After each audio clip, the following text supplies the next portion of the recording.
in every element. I don't know if any of our members will go anywhere near accepting those proposals. They are such profound changes that they'll be very difficult for any union to accept. And one of the previous times I was here, we had the P&O chairman and said, no, he said to us, said this committee, no union in its right mind would accept what I want to propose or would have proposed. And we're in similar territory with the railways at the moment. So the landing zone will have to deal with all of those elements, as it's called, but I can't see the landing zone from here. We'll have to see what the talks say, and I don't know what our members will make of that when they get to read this stuff in detail. And Mr. Ward, your union settled with one of the disputes, but remain, that was with Network Rail, but you remain in dispute with the RDG. Yep. From what you agreed with Network Rail, can you see a sort of spillover, if that's the correct phrase, to reaching a settlement with the RDG? Well, we had two agreements with Network Rail, one on behalf of management staff, which we entered into last August, and then one on behalf of general grades and controllers, which was settled in December.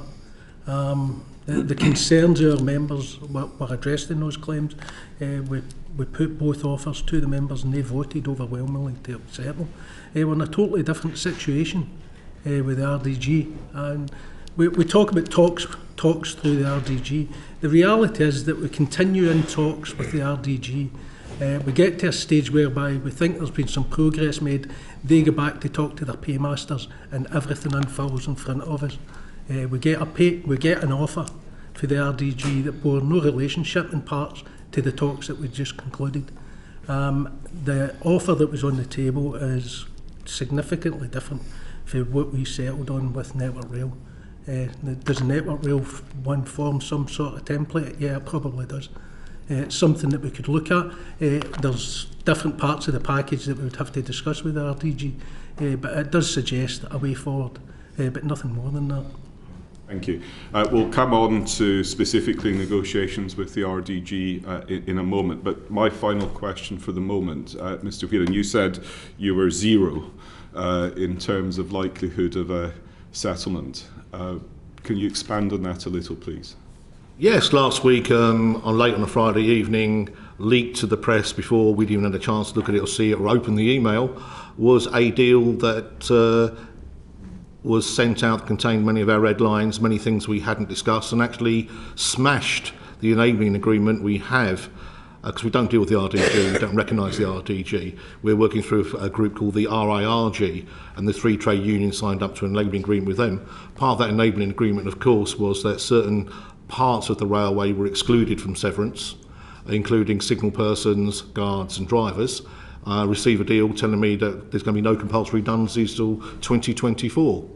Also, the deal told us what our people would do, where we would negotiate, and broke the arrangements within the enabling agreement about how we would cascade any broad brush agreement we might have made at a national level. My board, my executive committee, will deal with that next Monday. I'm naturally being questioned all the time on what my view on that deal is. I'm incredibly open. I cannot recommend any one element of it, and it may destroy the ability to go back to those talks in future. Okay, well, we'll delve into some of these points, and obviously we've got the other side of the table coming to us in just under an hour's time. But can I hand over to Paul? Do you want to Thank you, Chair. The next question? Yeah, I mean, I have to say I don't envy anybody trying to do any these sort of negotiations right in the public domain, which you guys have to. But just in terms of, I'm going to be directing this particularly at Mr. Lynch and Mr. Ward in the first instance. I'll go to you first, Mr. Ward, if I can. But I want to understand why you rejected the Rail Delivery Group's initial offer. And, you said that it had contained elements that had never been discussed, and then that there was an admitted significant point that had been negotiated. Can you elaborate a little bit more on that? I mean, I thank you, by the way, for the submissions that we got from some of you. I mean, driver only wasn't part of the discussions that we'd been having recently with the RDG, and the talks that we'd been having made some progress. When they came back with a formal offer in reference to driver only, It just came out of nowhere for us. So much so that I asked our negotiators, when did we start talking about this, and I was told quite categorically that we hadn't been talking about it at all. There's been no reference at all to DO? No, but there are things within the offer that were just totally unacceptable to us. It's a pay offer, 4% for last year and 4% for this year. As Mr Lynch has quite rightly referred, inflation for the rail industry is running at 14%. 4% will not help a lot of our lower paid members. The deal that we done with Network Rail was 5% in 2022 and 4% in 2023, but with a minimum of 1,750 for lower paid workers. There's no bottom for lower paid workers in the RDG offer. We are asked to make commitments in terms of delivering on the modernisation, as they refer to, within the railway, that we will not take any industrial action between signing off the agreement and April 2024. At the same time, we're being given a commitment that there will be no compulsory redundancies before the 1st of April 2024. So they can come and propose compulsory redundancies in January 24, enact them in April 24, and we can't take any industrial action about it until after those people have been made compulsory redundant and left the industry. It's just not acceptable. And in addition to that, there were offers for Network Rail in improved terms and conditions, which we don't get anything. We don't get anything from the Rail Delivery Group in terms of terms and conditions. So there's not even a sweetener there for our members as far as that's concerned. The Network Rail no compulsory redundancy agreement ran to January 2025. Clearly, members working for train operating companies are asking why those employees in the rail industry who work for Network Rail have got no compulsory redundancy to January 25 and theirs is only April 24, and what plans their employers might have for them. So it creates a lot of uncertainty. It doesn't address the concerns in regards to pay, and there was nothing else that would sweeten it as far as our members were concerned. We consult with our representatives before we decide what to do with any offer that we get from the employer, and every single one of our representatives turned around and says this just won't wash. So you'd be looking, not trying to put words in your mouth too much, but in terms of the structure of a deal, the way that the one you've accepted sat with a bias towards the lower paid employees getting a slightly higher percentage, that's the sort of thing that could be a step in the right direction. Is that a fair comment? It would be a step in the right direction. What would also be a step in the right direction would be an offer for management staff and an offer for controllers.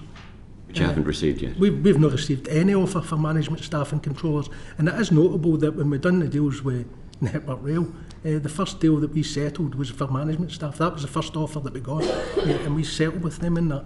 We've not even had an offer, and we've asked repeatedly for offers for both those groups of staff, and we've been told that they don't have the authority for the DFT to make us any offer. Okay, just coming back to the driver-only operation just for a second. You said that it was suddenly brought into the discussion at a late point.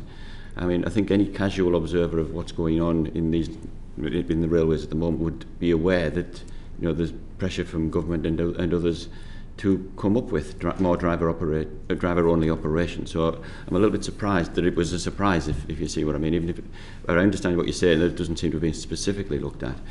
Can I just ask one question on DO? Is it something that you just don't see as being feasible at all, or is it the fact that you're worried about the fact that it's being pushed too comprehensive? I noticed from some of the submissions that you talk about the cases where combining DO with a ticketless station puts all sorts of vulnerability risks because of the two. Are there spaces where you would see that driver-only operation is still practical, though? Or is it just a no complete? I'm just trying to understand whether it's a partial stop or a full stop. Who you ask? Because Frank doesn't have guards in his... I was going to We will not accept driver-only operation in any company without fight. We'll never sign up to accepting DOO. It will never happen while I'm the General Secretary. It will never happen as long as the RNT exists. So it's not very clever in a negotiation, in my opinion, and it is the DFT that have insisted on this, not the executives that are coming in to see you. They'll have to do what they're told because that's what the contract says. The contracts that these train operators have with the DFT says, one, that the Secretary of State is entirely responsible for their industrial mandate, their negotiating mandate. Two, he has to approve a dispute handling programme. And three, they will make no communication with the trade unions without his prior approval, including writing a business as usual letter. So if I write to any train operating company, they have to inform the DFT within 3 working days with what the contents of that letter. And that includes phone calls and discussions as well, according to the contract. So nothing happens in this industry without the Secretary of State and the 50 people in the DFT today that are working on this dispute and what they call workforce reforms. 50 people working full-time besides the politicians right now. So they insisted right at the end, and if the executives involved in this industry told you the truth, they will tell you that they knew before they put that on the table it would be rejected. And Mr. Whelan will speak on his behalf because there's 2 sets of people on these trains. So it's just not very bright to do that. Why would you, if you're seeking a solution to a serious industrial dispute that's high profile, would you wait until a Sunday afternoon at 4 o'clock to put 9 clauses into a document which weren't in the previous version? It's daft. And to me, it's sabotage. And they wanted these strikes to go ahead. They knew that going forward with the imposition of change in Network Rail and DOO would provoke a reaction. They got the reaction. They let the strikes go ahead over Christmas. They didn't lift a telephone or lift a finger to get them off. They brought forward stage-managed releases in the last week about minimum service levels, about disruption and all the rest of it, about me and various other people in the industry, all primed through certain press outlets. And the whole thing has been completely stage-managed leading up to Monday's sessions with the trade unions, as far as I can see. So it's a deliberate torpedoing of the talks which could have developed. That's why DOO was in there, not because it would have helped resolve the dispute. Okay, I'm going to try and stick to the question that I asked in the first place, which is about DOO, because I know that my colleagues are going to come back round in discussions and questions about the specific of government intervention or not, and you have the opportunity to go through that in a little bit more detail then. So really, you're saying there's absolutely no way that any train will run with DOO? We will never accept that we introduce the removal of more guards from trains. No, we won't accept that. And we won't continue with any talks that has that as a prerequisite. I'll leave that one there, Chair. Okay. Thank you, Paul. Jack. Thank you, Chair. And sorry, Mick, I should have come. Sorry, Chair, would you like to know the view of the Train Drivers Union? Okay. I'm driver owning the operation. My apologies. Yes. No, I don't want to cut across you if you didn't want to know. Quite simply, I've given evidence to this body before in the Southern dispute. Our position remains the same. The train drivers who do it hate it, feel it's unsafe. We believe it's inherently unsafe. Prior to the pandemic, the whole industry was moving in a different direction. All the travelling public, all passenger focused, and everybody wanted visible presence and a safe presence in every train. We've seen sexual assaults in our railway increase by 180%. We had county lines and drugs. We had areas where people were refusing to move without security guards on trains at certain times of night. Unfortunately, society hasn't got more polite, it hasn't got more safer. And since then, also the Rail Safety and Standards Board is designated that train drivers are lone workers. So every role has to be re-evaluated in light of us being those lone workers. So where there is no staff on stations, where there's nobody in booking offices, and where there's nobody on trains, right, we do not believe it's a safe railway for the travelling public. But also, we do believe that you need everybody in all those positions to run a safe railway, and we will not be supporting DOO if it comes forward as part of this deal or any future deal in the future. Thank you. I'll come to you, Jack, just in a second. Yes, I've got one quick question. Is there a difference from your perspective from driver-only operated and driver-controlled operated, i.e. there is another person on the train, they might not be opening and shutting the doors? No. It's about dispatch. It's about our Victorian infrastructure. It's about DOO was delivered at a time when we had 3-car trains and you dropped the window light on the side and you could see back along the length of the train. It wasn't designed for 12 and 13-car trains with 1,300 people on and one body to protect them. And if that one body gets injured or has a medical incident, there is nobody to look after the travelling public. That was not what DOO was designed for. Also, DOO initially was in intensive urban areas where there was a station every couple of minutes.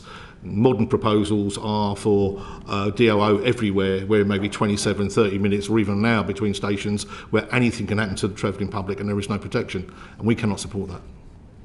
I want to come to Jack, but that's just a slightly different position that's been taken there, Chair. I just wanted to just come back on that just slightly. quickly, because Just in the sense that, you're saying that it's not appropriate for the long big trains, but the little ones is where it was introduced in the first place. Is there therefore not still a window for some use in certain environments? That's okay. I don't believe so. I think the real problem with the nature of modern society and the dangers to the travelling public and to the staff on the railway preclude anybody from working alone. Okay, thank you, Jack.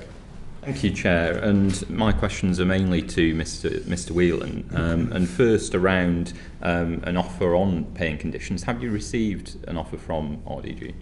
Well, the first I knew was when my media person rang me up and said, "What do you say about the offer?"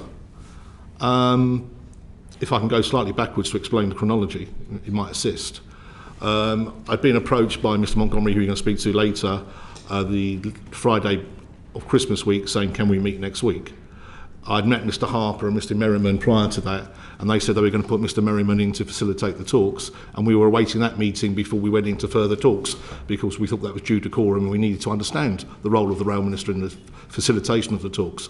But also pointing out that at a point in time that, unfortunately, like anybody else, my negotiating team has a right to take leave, and we had no availability. 2 of the 3, and I'm one of the team, were out of the country and not available, and we couldn't have met anyway.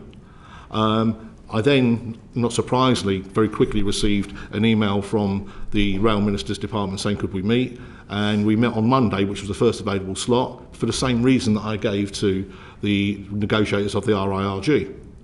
So, to my surprise, I did have a text from Mr. Montgomery on the Friday morning, and he was on my list of people to ring back when I finished my other things I had to do that day. Could we talk? But my first knowledge of the deal that contained so many red lines and so many things we hadn't discussed was when we were being asked by the press our view on the deal. I went back through my emails later, after having said I hadn't said the deal, to find out that I had been sent an email at 15:18. So in terms and then of the this, press release went out 20 minutes later. So in terms of the deal that you've been offered, which aspects of that are acceptable to your members and which aspects are not? There is not one line in that deal, from the opening comments to the final full stop, that I could recommend, because the deal basically says that we rip up every agreement we have, local and national, forever and a day, have no right to negotiate in future, and it'll be forced upon our members in the talks, which was not what we agreed within the enabling agreement. What we agreed as joint trade unions in the enabling agreement, that we would agree at a high level things be passed down to our 15 negotiating groups on the talks, and then they would then negotiate separately on those items if they could. And if they could then make a recommendation, we would then put that to our members in those different companies. Part of the difficulty we have is there isn't a one-size-fits-all deal. I've got companies, because of the fractionalisation of the railway and the cutting and carving up of the map, I've got 3 sets of drivers on different conditions in one company. So every deal and every aspect of a deal may impact upon those terms and conditions and the ability to do a deal in a different way. So what would you like to see in a deal to make it so that it would be near to something that you would accept? I think we're very much getting to the point whereby after 4 years without a pay offer, a significant pay offer, that we need a clean pay offer to move forward, to get out of the current strife that we're in, to go back to the table clean, to look it forward. Most of what's contained in that deal, there's no modernisation in that deal, there is no reform. It is basically a productivity grab. Hundreds and hundreds of millions of pounds of productivity for nothing, for a 20% cut in pay. And strange enough, I do see the role of trade unions to protect the standards of living of the people they represent. Do you recognise that there is a need to modernise certain terms and conditions? And in the areas where we have to modernise, I think I'm the person that signed off ATO under St Pancras. I think both my colleagues have made public statements about where we've facilitated modernisation before. There hasn't been a major project in the UK in the last 23 years that hasn't happened without the buy-in and the willingness of the trade unions. We want to grow railways. I don't want my people dying because there's no toilets on trains and using tenant products. I don't want my people using semaphore signals and going to 2 colour lights, 3 colour lights, and then ATO. I actually want a green railways at the centre of a green revolution, that we decarbonise and we deliver Kyoto, Paris and whatever. What we're currently seeing, unfortunately, is a modernisation. It's a pure productivity grab of a wish list of all the things that various companies couldn't achieve in the last 2.5 decades, because in many occasions they couldn't afford them, unfortunately. In terms of pay increases, given that the average driver salary is more or less double the average salary in my constituency, would you expect that it's right for my constituents to have to pay more to fund these increases to driver salaries?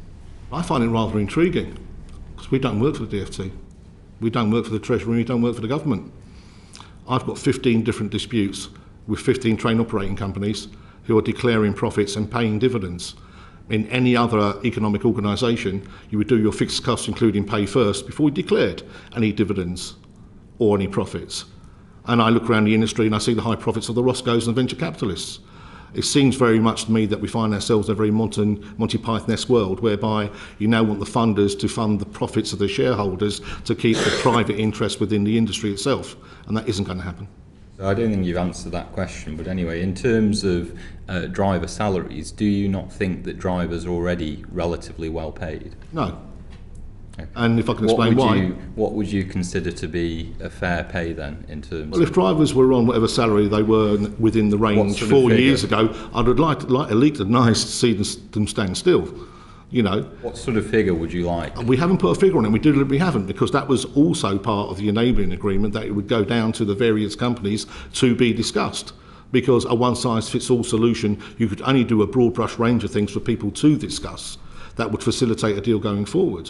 Now, we've never put a price on it, and ultimately the opportunity cost of either the productivity or the high cost of living will be determined by the people who vote on the deal. You're trying to negotiate when you don't even have a figure of how much you want to accept.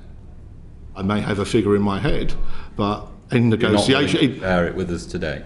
I haven't shared it with the media, haven't shared it with anybody in the last 12 months or more. We're waiting to see what can be achieved in the negotiations we have and actually what people are putting on the table. But what was thrown out to the press last week and sent to us by email wasn't even part of the discussions that we'd had. And where it had been part of discussions, many of them had been red lines. So again, echoing what Mr Lynch said, people deliberately scuppered any chance of a deal by putting out things that had already been declined. Thank you, Chair. Okay, Chris. Thank you, Chairman. Good morning, gentlemen.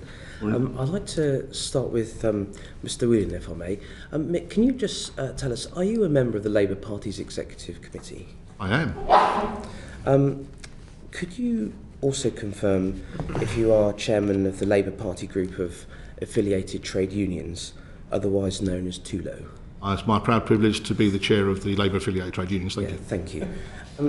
Do you receive any direction from the Labour Party in these discussions or negotiations? Excuse me for laughing. Unfortunately, no. I've had no discussions with anybody. We have briefed people in the shadow cabinet on our position as a trade union, but there has been no direct discussion or policy in relation to this dispute coming from the leadership of the Labour Party. And I think it's a matter of public record, my view on MPs and others attending picket lines. Thank you very much. Which is in direct opposition to my leader at this moment in time. Yeah, thank you. I understand that the RMT has attended 4 meetings with the department and or the minister.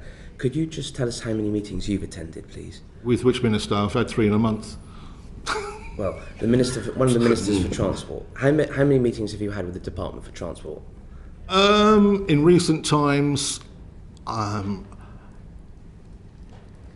never met Mr Shapps in person. Dealt with him. I'm trying to work it out for you. Sorry, bear with me. I've never met Mr Shapps in person. Had one meet and greet with Anne-Marie Trevelyan, and unfortunately wasn't there very long. Met Mr Harper for the first time once before Christmas, and I've met Mr Merriman, the Rail Minister, twice, once with Mr Harper before Christmas, and once to the meeting I alluded to earlier this Monday. Okay, so you've met DFT twice. I haven't met the DFT at all. Well, ministers of the DFT. I've met the ministers. The question was, had I met the DFT? I have not met the DFT in any capacity. Okay. There have been members of the DFT writing down every word I say when I go into these meetings with the ministers, but they haven't spoken, they haven't contributed, they haven't asked any questions, and we haven't had any dialogue with them, if that's your question. Yeah, thank you. Could you just tell us what's the best offer that you've received so far from the RDG in respect of a TOG? The only offer we received in 4 years was the one that was leaked to the press last Friday. So I understand that ASLEF refused an offer from Merseyrail of a 19% pay offer. Could you just tell us why that was? We've done a deal on Merseyrail. I don't recollect a 90% offer. So 19% over 2 years, I understand? Right, so we've done a deal with Merseyrail, so we've accepted the deal's gone out to ballot. We're waiting for the result of that ballot, so we've recommended that deal to our members. Yeah, okay, so in which case you have accepted an offer? I think sometimes people don't understand how trade unions work, and you've been a member of 2 of the rail unions, so you know that when an offer is made, it goes to the people that have to actually do the conditions, whatever, and they decide whether it's acceptable or not. So we have a member-driven policy that we don't put any deal out that we can't recommend. Yeah. If we can recommend a deal, we put it to the people that have to do it, and then they tell us whether it's viable or not. I see. So that has been that deal has been done, and you have agreed that offer for Merseyrail. I think the result comes in next week, Okay. to my knowledge. But if that's incorrect, I will come back to you. That's all right. And that's the only operator. That's the only operator you've accepted an offer from. No, we've done deals. We've currently done deals in Hull Trains. Quite obviously, because it's a Westminster problem, we've done deals in Wales and Scotland. Yep. And we had a number of long-standing multi-year deals in place. We've done deals with Crossrail. Yep. Thank you. So we have done deals. Could you just tell us? Are you in dispute with any freight operators? Yes. That's which ones? Sorry, we represent all the freight operators. I know, but I mean, they're separate companies. Yeah. So as far as I And most understand, of the freight they're not operators part we've of- had above RPI offers with no strings. Yeah. Have you accepted any?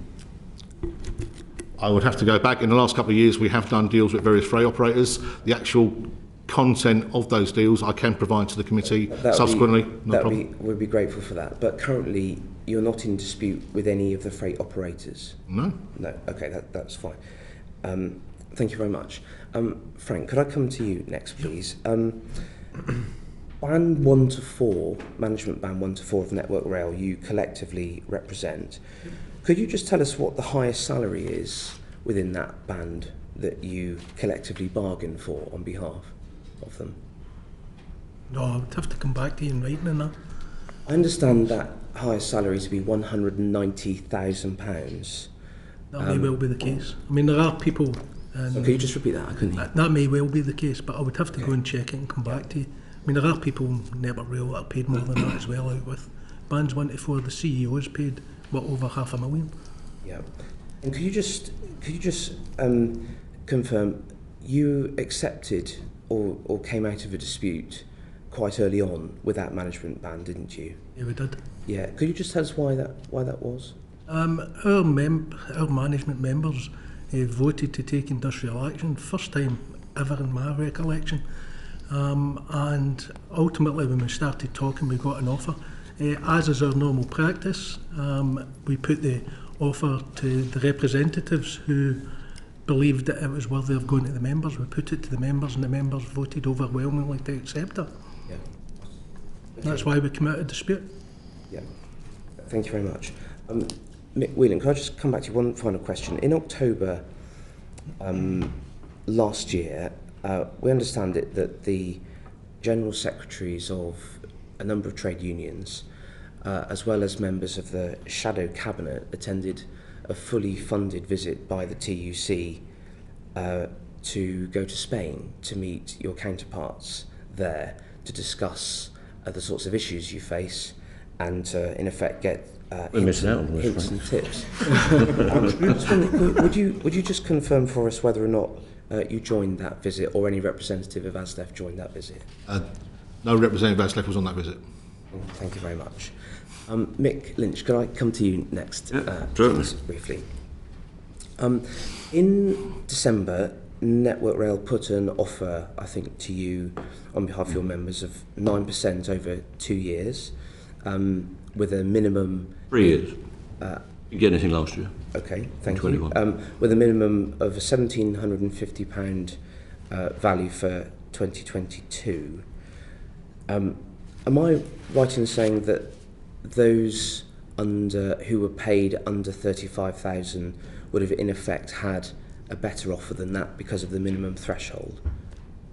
Yeah, there's what we call an underpin, which is RMT's policy that there should always be an underpin or some mechanism that advances the lower paid, because continued percentage increases give them, over an evolving period, a worse deal.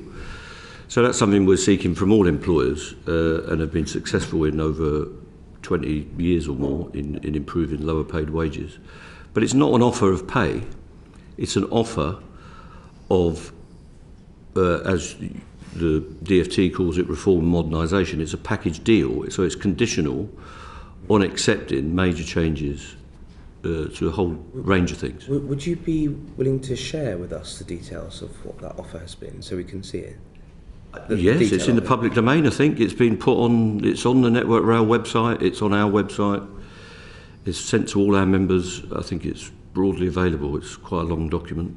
There's a document with it called Modernising Maintenance. There's some elements for signallers and others, and station grades as well. Would you just confirm to us why the RMT only gave a period of 6 days for the referendum of the last offer rather than the standard 14 days that you would typically do? Well, we don't have a standard. We arrange the referendums in the way that suits the needs of the dispute. So what was happening in Network Rail at that time was the commencement of the change that we hadn't agreed. So they told us that they were due to go to what local consultation or second level consultation on the changes, which would mean the actual rearrangement of the teams and the cuts to the jobs that they want to bring in, and the initiation of... Come back to the specific, so that's why, well, that is the specific. We needed to get the referendum result in before those changes happened. So the clock was set ticking by the company. They said to us, we're going to implement these changes from the 15th of December.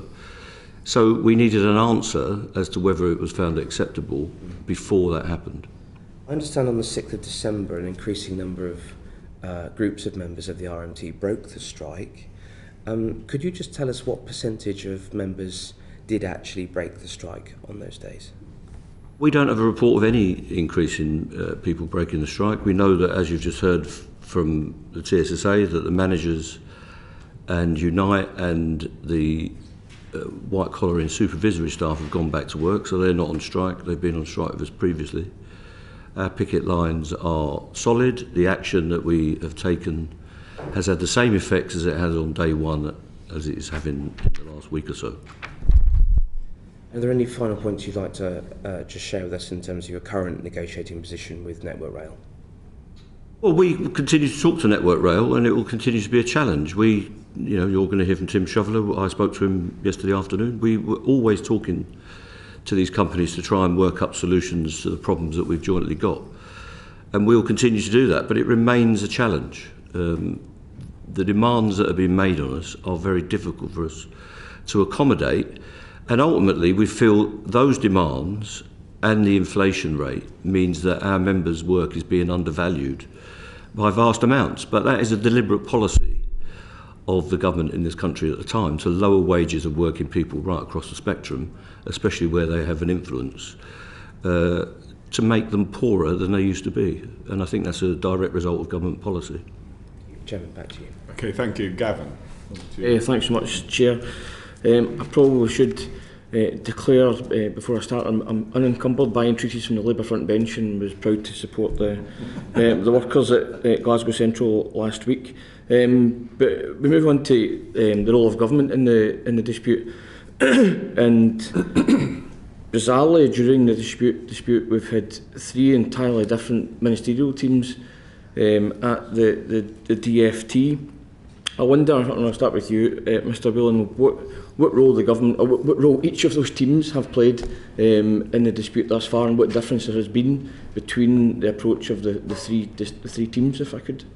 I think there's been a constant interference in the free collective bargaining process by all the teams.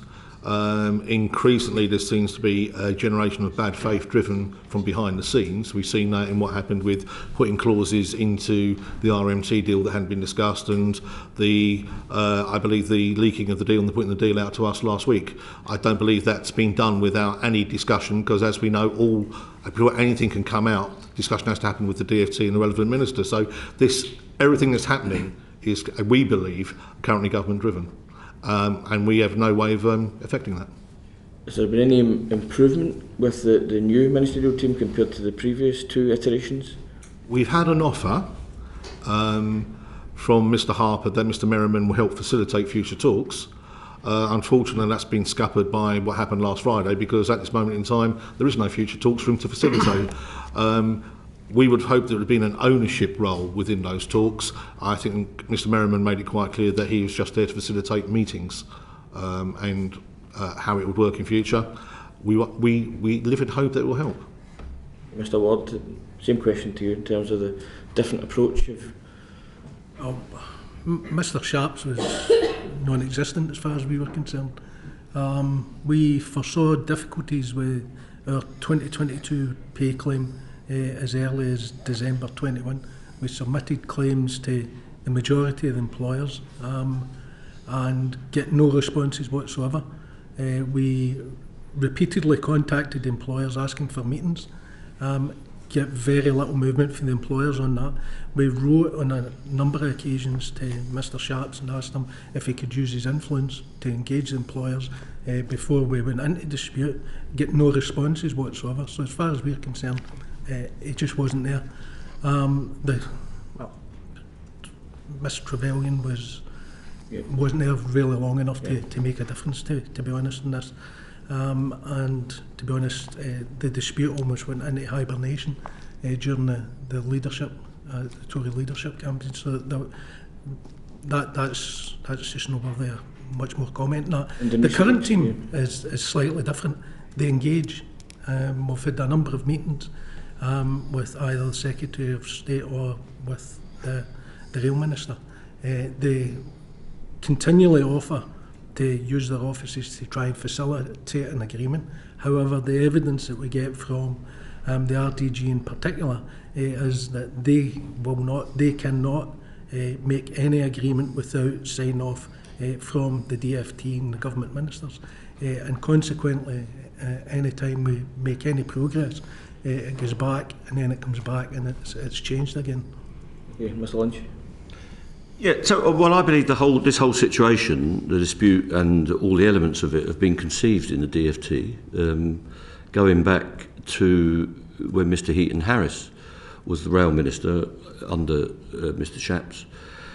So this is Mr Shapps' project, if you like, and this dispute is his bequest to the rest of us that we've all got to deal with. And I believe he's still involved quite heavily. When the documents go round Whitehall, I think there's a steer from the business department, and that's fine. But Mr Harper and Mr Merriman are very pleasant to deal with. They're a much better relationship. I think we'd all say that. On a one-to-one and dealing with, even I'm sure with the employers, it's a much better relationship. But I always say it's about product. The template has been set by previous administrations in the DFT, and there is a strong hand of the Treasury on top of all of that about what's going on. And they say to us directly that we cannot move very far on this, the merits of your own dispute, because what it will say about health, education and every other public servant that we've got involved with all the issues going on now. But it is, you can tell it is, because in ScotRail we've made a settlement. In Transport for Wales we've all made settlements. Merseyrail, which is outside their bounds, settlements. Tyne and Wear Metro, outside the DFT, settlements. London Transport settlements. Everywhere where the DFT's hand is not the control on the tiller, we have made settlements in this industry, and we've made them in the private sector. As far as I'm concerned, we still deal with private engineering companies, even cleaning contractors, bus companies, ferry companies, all sorts of people in transport make settlements with our unions, apart from those ones directly controlled by the DFT, and it's in the contract. The service contract that they have with the Department for Transport gives to the Secretary of State ultimate power in the negotiating room, even though he's not there. So the entire project is a conception of the DFT. And that leads me on quite well to, you said previously to the committee that Scottish Government or Scottish politicians essentially, it's your impression that they want to resolve the issue, and obviously since then issues have been resolved, but politicians down here want to exacerbate the issue. I wonder if you could maybe elaborate on that, but with any sort of specifics regard to some of the issues at play, whether it's driver-only operation or whether it's Sunday working practices or no compulsory redundancies, etc. What's your take on a different approach? And that obviously applies to Wales and what have you as well. Yeah, and I think it's true in the devolved authorities in Merseyside and those other areas as well, and London. They do want to find solutions, and I think what we get from the DFT is provocations in language, and also what is put into the documents. But you can also see it the way that they run the railway. When there's a Network Rail strike, they shut Scotland, and they shut large parts of Wales, and they choose to run the parts that connect to England. It's quite cynical in my view, the way they work it. And I know, because I've met the Scottish transport ministers, and we engage with senior people in transport portfolio, I think it's called in the Welsh Government, that they are seething about the way they're treated. They don't get an input into what is a GB-wide infrastructure that we all need to connect up our communities and our economies, and they get no say whatsoever from the DFT. It's not a partnership arrangement between the transport ministers or portfolio holders, and we know that the northern mayors are absolutely seething about the transport services they get on non-strike days and strike days. And it seems to me that there is almost a Stalinist obsession, can I say it, in the DFT about central control, and you can see that in the contracts. British Rail would never have tolerated the amount of interference from the Secretary of State. The chairman of British Rail would have been told to get on with running that business and be accountable to bodies like this, and the Minister, of course, and to Parliament, but on a report-back basis, not an interference basis. The DFT is not allowing the Scottish and Welsh authorities to have any influence on this dispute, even though they are completely affected by it. Sure. And as I for TSA get anything, or TSSA get anything to add to that? I'm conscious I need to move on to minimum service levels. I mean, I think we've seen the massive briefing process that's gone on through the media and elsewhere, and it can only be happening from the Ministry and the DFT. And every time that happens, it hampers any ability to realistically sit down in good conscience and try and find a way forward. So to move on to the introduction yesterday of the minimum service levels legislation, given the point that Mr Lynch just made about the essentially the point I made yesterday in the Chamber as well, that Avanti West Coast and Transpennine can be able to deliver minimum service levels at the best of times at the moment, it's quite something. But what's your take? What's the ASLEF's take to this legislation as it stands? Quite naturally, we have an antipathy towards it. We will seek to see what legal avenues we can take to challenge it. It won't solve the current dispute, because by the time it comes through Parliament, goes through the Lords and becomes law, and then the various activities associated with it from all the different companies sitting down and agreeing separate levels, we're an awful long way away from actually having any current impact. What it does do is exacerbate the current situation, but also I don't see how it can operate safely. I remember when there was a National Fire Brigade dispute, we came to as an industry and said we had to run the whole railway as we did normally, otherwise it'd be unsafe. So if you're talking about running the railway partially, you've already decided nationally that it'd be unsafe to do so. We await events. TSSA? I heard the Minister selling it across all the airwaves yesterday as a safety measure. I would invite the committee to ask the Transport Minister if he's had any safety concerns during the process of this dispute that would cause him to believe that such legislation is actually necessary. Okay, and Mr Lynch. Well, it does. It tickles me that they will put non-qualified people into signal boxes to break strikes, and they'll have safety incidents, which they have every time they have a strike, when managers break the rules and break their competency basis. But it's the unions that are endangering safety. It's the attempt to break the strikes that imports more danger than anything else. And it's an infringement of civil liberties. The right to strike is something that any democratic society will have.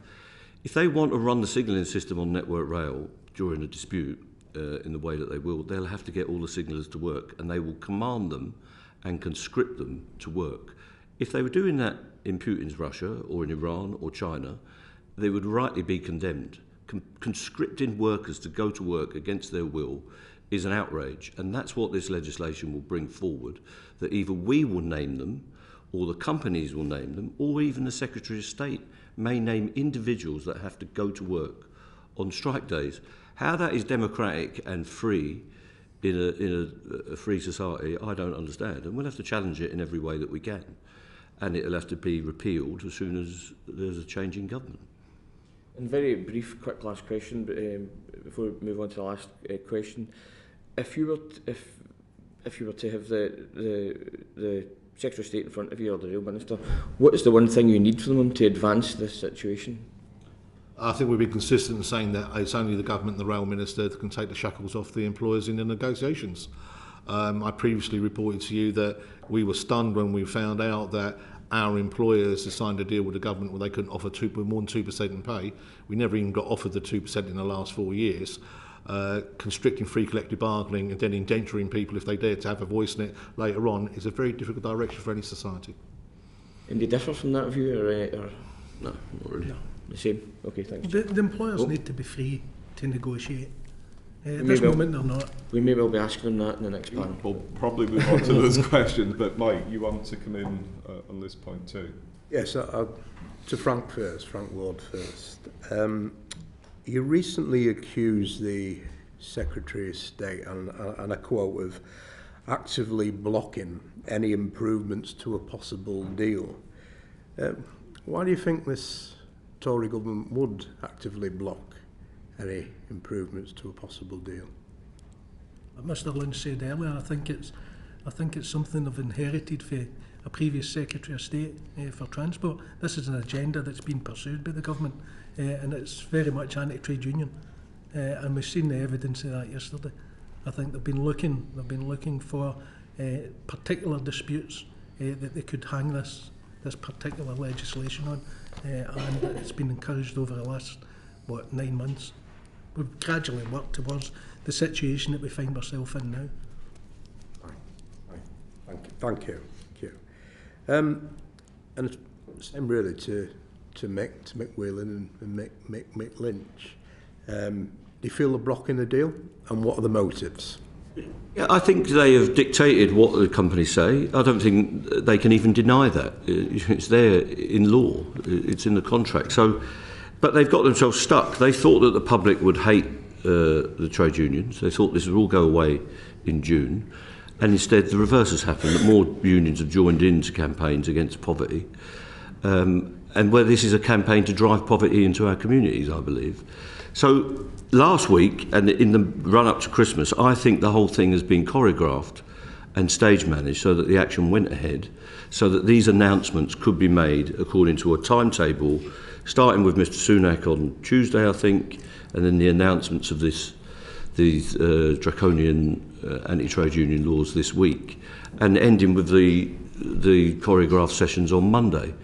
So the whole thing has been pre-arranged. It's almost as if there's been some kind of stage director running this dispute. That's why we couldn't make any progress before Christmas, even though I know the companies wanted to. They wanted to come to us with developed proposals, and they were not allowed to by the Department for Transport. And if anyone says that's not the case, they are not telling you the truth. And I'll put that on the record. They have stopped the development of proposals deliberately at every stage in this dispute. And every time we make a suggestion, they have to go and ask the DFT the 50 people that are working on this, whether they can make a change to the text or indeed the principles of the proposals. And it takes weeks every time. And yourself, mate. It's quite obvious from the chronology of what's occurred. I echo mixed sentiments, but quite simply, our employers know how the rail unions operate. They know that we here are just the faces of the trade unions. We have executive committees and boards who then decide whether things are viable or whether they go to our members. And the very activity of leaking a deal to the press last Friday before they had the opportunity for it to be properly considered by the trade union to articulate a response back to the industry, they knew exactly what they were doing, and they must have been doing it on the behest of somebody else. Otherwise, why were they set up to fail? Singling out the DFT, essentially Secretary of State, yes, it's hardwired into the system, isn't it, process? The book lies with them. What's the motivation? What do they need to do to ensure that actually there's a compromise, there's a win-win solution, there's a resolution to this dispute? What steps do they need to take? And why on earth are they driving it? What's the motivation? Your assessment? Well, it's not. They're not free actors themselves, the DFT. The Treasury has always run this dispute, whether it's been Mr Sunak in his previous incarnation, and the spending limits and all the rest of it. They decided to defund the railway by 2 billion, plus 2 billion in London Transport, and we've got loads of problems over there that have been slightly hidden by the national dispute. But the defunding of the railway system in general is at the bottom of this, and there's an attempt to defund a lot of services, I believe, and that's what is at the heart of all of the public sector disputes at the moment, that they're not funded properly and people aren't paid properly. People are getting poorer every week. But that is a deliberate policy to transfer wealth, I believe, from working people to people who have got money already. It's all part of a game that's being played in front of us, and this is how it plays out in detail. That's their motivation. Frank? I've nothing to add beyond what I said earlier. I think the whole thing's been choreographed in order to allow what happened yesterday, for the business secretary to stand up and say we're going to crack down on trade unions. That's the motivation. It does appear ideological. I hear stories from the government about wanting skilled, high-paid workers, and then their activities across all sectors, not just the rail sector, actually seem to want to challenge vocational people or people with skills and keep them down.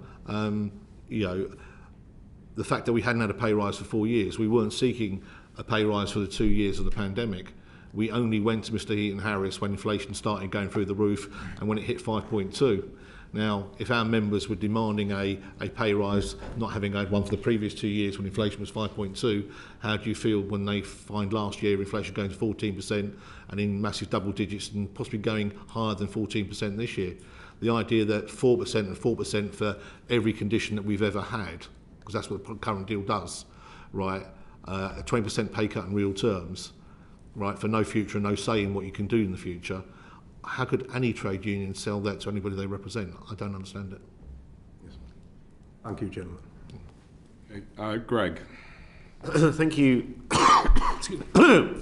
Thank you, Chairman. Can I ask you all, from the answers you've given so far, it doesn't seem that there is an end in sight for this particular dispute. So if we just take that as read, how much longer can you, your members, the entities that are your respective unions, financially sustain this dispute? I've said it repeatedly, we're in it for the long haul. Our members will do this because it's their futures for as long as it takes. I rather flippantly said in the press the other day I'd like to see it resolved before I retire. I go in 3 years' time. I'd like to resolve it tomorrow, quite honestly. Our people don't want to be losing picket lines, they don't want to be on strike, and I'd rather go back to doing my day job of trying to rebuild this industry rather than where we are now. But when people want to take away everything that you may have generated over 140 years in one fell swoop, right, and pay you less than you were getting 3 or 4 years ago for it, Why would they sign up to that? It's not going to happen, is it? But specifically to my question, I We- understand. we- I understand we- everything you've said. We but can on the other financially, side we of can that financially coin- sustain this for an awful long time, And your members, and our members. Mr. Ward. I mean, respectfully, I would probably turn the question on its head and ask how long do you think the DFT can afford to financially sustain the losses that the train operating companies in particular will be incurring as a consequence of this, which they are contractually bound to do, given their hand in actually managing these disputes. As far as our members are concerned, at some point in the near future we're going to be balloting our members, and they'll tell us at that point in time how long they're willing to continue with this, but it's really down to our members. At this moment in time, they seem to have the backbone to continue with this for a long time if necessary. We've had some members out in as many as 9 days straight as a consequence of this dispute, so they are suffering in their pay pocket, and some of them are low paid workers. We hear a lot about train driver salaries and some manager salaries being up at £190,000 and that. The brunt of the changes which have been brought into this industry are going to force down on the lower paid workers. The booking offices are going to close across the country. A lot of those employees are getting paid at around £20,000 a year. A 4% pay offer to them is less than £20 a week as an increase. 4% to someone who's on 200,000 or even $500,000 in the case of Network Rail makes a big difference to them. But £20 a week isn't going to help a lot of our members to address the financial uncertainty that they're facing at this moment in time. But they've still got the backbone to stand up there and say we're not putting up with it anymore. Okay, I'm going to come back on one point you made to all three of you in a minute, but Mr. Lynch, just on that first question. Yeah, well, our members have reballoted, all the members, 43,000, and they voted for a further 6 months mandate. We don't want to exercise that mandate. We are looking to develop a settlement, and they will decide ultimately through a referendum vote whether whatever is the final resolution to the dispute. We don't finance our members. We give them some dispute payments, which is money that's collected. They don't get strike pay, so they finance it themselves. So they will make their decisions, but at the moment, our action is having the same effect as it did on day one. And we will consider, once we've had the discussions with the government on Monday, we will have the discussions with the companies, and we go to our people and have mass meetings of reps all of the time. So we met 400 reps last week, immediately after the action, and we will meet them again when we get more proposals. So it's not just a diktat. They decide, in effect, through their elected people, the pursuit of the dispute, what action we should take, when we should take a pause, when we should go back to it, when we should have a referendum. So it will be sustained as long as they want it to be sustained. Okay, so let's just take as a possibility that 6 month mandate goes 6 months. Maybe there's a fresh ballot, maybe it goes longer than that. How much damage do you think from the existing industrial action and potential future industrial action is being done to the railways in the most generic sense, full stop? We know that COVID brought massive damage and that it fundamentally changed habits of customers, of passengers. We're seeing a lot fewer rush hour use, more social use, more weekend use of the railways post-COVID. Add in uncertainty on the part of consumers as to whether the train will even be running because of industrial action. How much damage has been done to the railway, particularly from consumer choice, which then plays to Mr. Ward's point about losses to the operating companies as a result, not just from industrial action but from changed habits? How much damage has actually been done to the railway? Loads of damage has been done, but as I say, the damage is conceived and controlled in the Department for Transport. This is their project. They knew that there would be an industrial response from the trade unions. They decided to make what they would think is a great leap forward and provoke the workforce and attack the workforce. So the damage has been envisaged in Whitehall by people who know very little about the railway. Rather than trying to get consent and evolution of the railway, they went for this great leap forward, and it's blown up in their faces.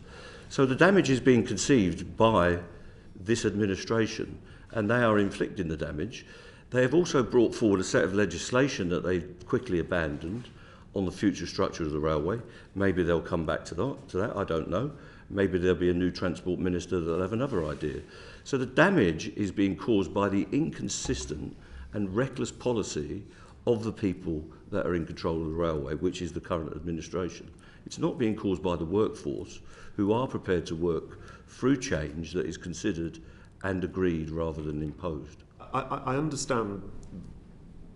You won't expect me to agree with it, but you'll understand. Well, most people do agree with it. Most people think our rails are in a terrible state and that government policy is useless. Let me put this into a question. I understand the perspective you're coming from, but surely you must agree that by making the railway uncertain in its operation from the eyes of the consumer, the people who pay a lot of money. You're talking about when we're on strike and when we're not on strike? When you're on strike. What about the days when we're not on strike, when it's absolutely useless as well? That's a whole nother evidence session. No, it's not. So since the timetable change that came a couple of years ago, the whole thing's been a disaster. The question is, you must accept that people are being driven away from the railway because of the uncertainty of knowing whether it's running, because whether it's on strike or not, people are going back to their cars, they are going to coaches, they are just not travelling. We've seen the evidence from UK hospitality that the hospitality sector took an absolute bath in December when they're meant to, because people couldn't get into predominantly London. It's not a question, is it? But I think it's your government's fault, is my answer when you get there. Driving people away from the railway? No, you are. Your government. Right, okay. Mr. Ward. I mean, clearly, if there's uncertainty about this, the service, it will drive people away. There's always been uncertainty about the service in the railway in recent years for different reasons. But Mr Lynch is right. It's the policies of this government that are creating that uncertainty. This dispute is being prosecuted by the Department of Transport. They're making this happen. If they took their hands off the tiller as far as the employers are concerned and allowed them to negotiate with good faith, we could find resolutions to this. They won't do that. And the employers can't negotiate with us in good faith, because any attempt on their part to do so will effectively mean that they won't be compensated for the loss of revenue or for the loss of profits that they're going to, or the fallen profits that they're going to sustain going forward. I also think it's notable actually that despite the fact that we've come through COVID, with all the emergency arrangements, agreements that were put in place, that all of the companies that were under that managed to make profits, managed to pay dividends to their shareholders, never gave pay increases to their workers, and now we're in a situation whereby government are saying we've got to cut back the expenditure on the railway. The answer is let's get the workers to pay for it. This is political, this is not industrial. To the question though, the more the railway is not operational because of industrial action, the less people are going to choose to use the railways even when there is not industrial action, which is going to fundamentally undermine the entire future of the railway, is it not? Absolutely, and that seems to be government policy. Mr Whelan. I'm going to echo what my colleagues say. I hope to say in a slightly different way, not to bore you all. I'm quite sure we were the stakeholders that campaigned against the RPI increase in fares last year. We're the ones who've they said that we don't want the truncated timetables that are not serving the North West and North East, where some people are only getting one train a day. And we've tried to work within the changing nature of the industry, because it's a 7-day, 24-hour day industry, always has been. But we had seen footfall coming back.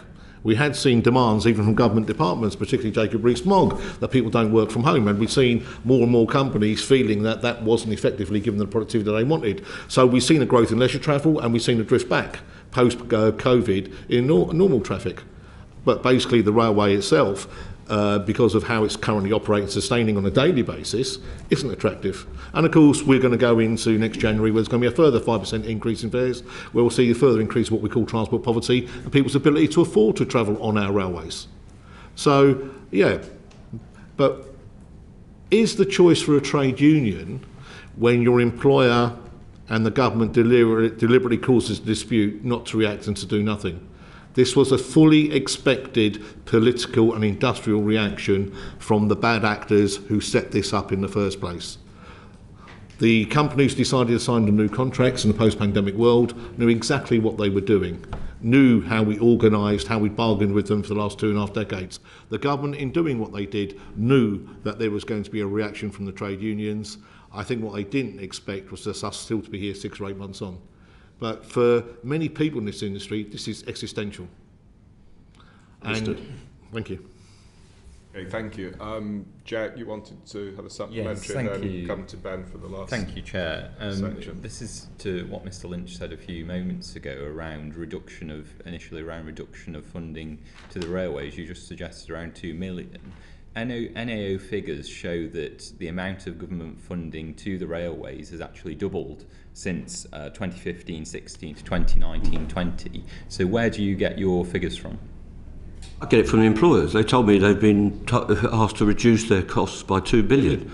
I get it from the London Mayor, when I go and meet him and the Commissioner for London Transport, says I've been told to reduce my budget by 2 billion. That's what the savings are for. You've increased the funding. It doesn't go to our people. It goes to these private sector operators and to Network Rail. We don't get all the money. The pay bill in the railway industry is quite modest. The staffing is at low levels. That the government are putting more money into the government is putting money into it. They'll probably all have to put money into it. I would ask why they put money into the railway and allow rolling stock companies and train operating companies and Network Rail subcontractors to extract billions of pounds of profit since the 90s straight into people's pockets in through dividends. So you'll do the same with health and all the rest of it eventually when you get the opportunity. So you'll fund them, but you'll shovel it into the private sector. That's what you've been doing. They take profits. They made profit every day during the pandemic, and they've made profit on every day of these strikes. They get protected against the loss of revenue, and they've not been affected, bottom line. 2 of the companies are subject to speculators' takeovers, and one of them has been taken over during this dispute. There's loads of money in the railway. It's being made by private sector operators. Get Porterbrook and all them down here and ask them what they've done with all the money. You funded that completely.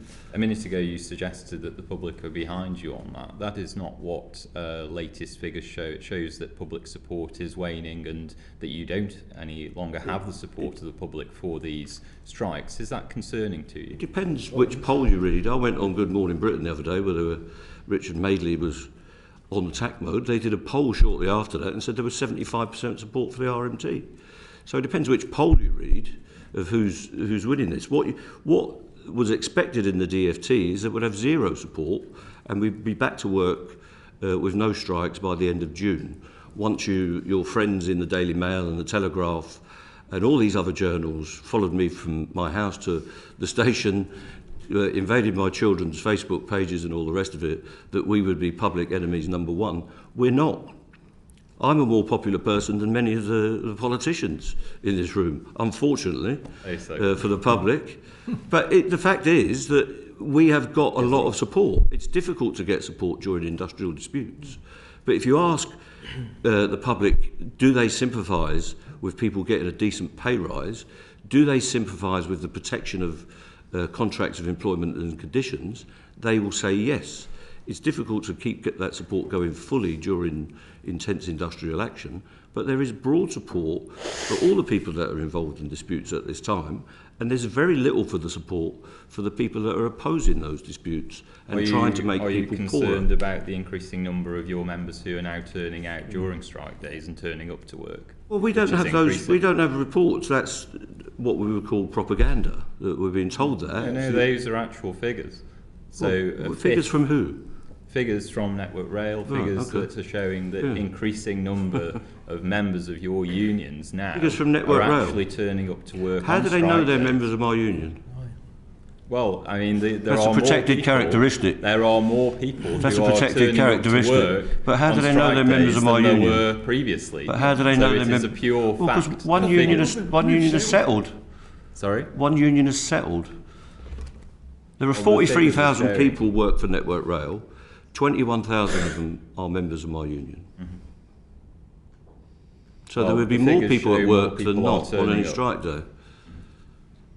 It Anyway. isn't concerning to you then that more are... We don't have those reports. I get reports from picket lines all over the country that they are well attended and that the action we take is having the same effect as it did on day one.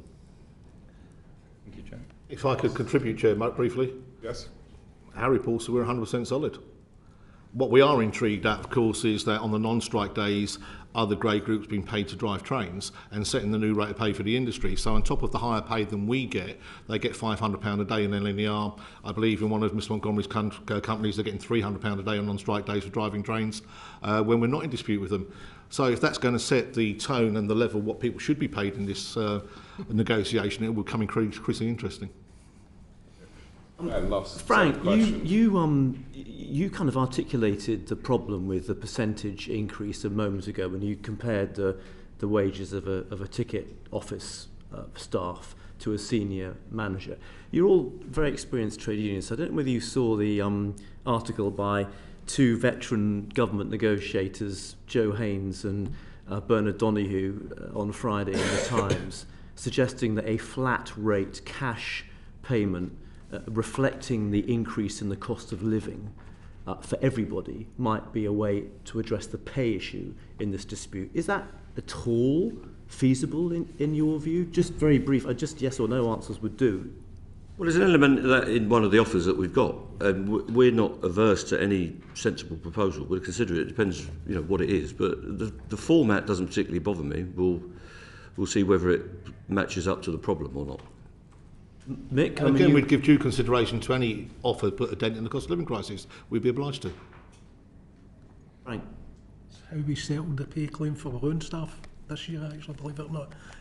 We would consider it, yeah. Thank you. Okay, gentlemen, thank you very much for your time this morning. Slightly overrun, but we've had a good airing of the issues. You're very welcome to stay for the second panel if you wish. We'll be putting some of the points raised to them. But for now, thank you for your time. Thank you. Thank you. And invite the next panellists to come forward, please. That's an interesting response. What they should do, government having a sense, that's what they should do. They should do what Joe Haynes and Bernard Donoghue suggested. Offer a flat rate reflecting the cost of living. They've offered a minimum flat rate of $17.50, and then it's incremental on top. So they have almost done that.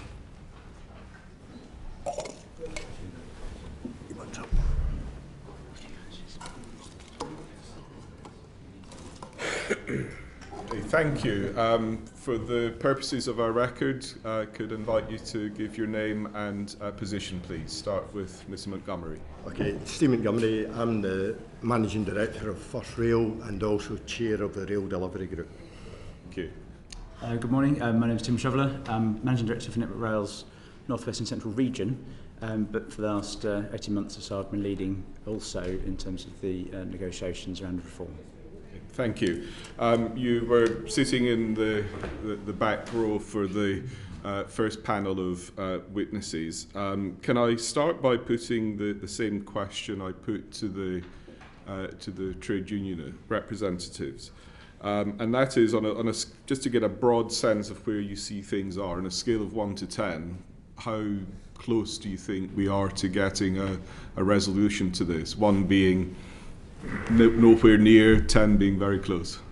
I think the challenge is depending what trade union you're speaking about. So if I take the 3 trade unions that were represented earlier, RMT, I believe that we have an opportunity to try and move forward. So I think we're within reasonable areas of where I think we can get a deal, but we have to work through it with them. Obviously, as it was indicated, there's further discussions tomorrow.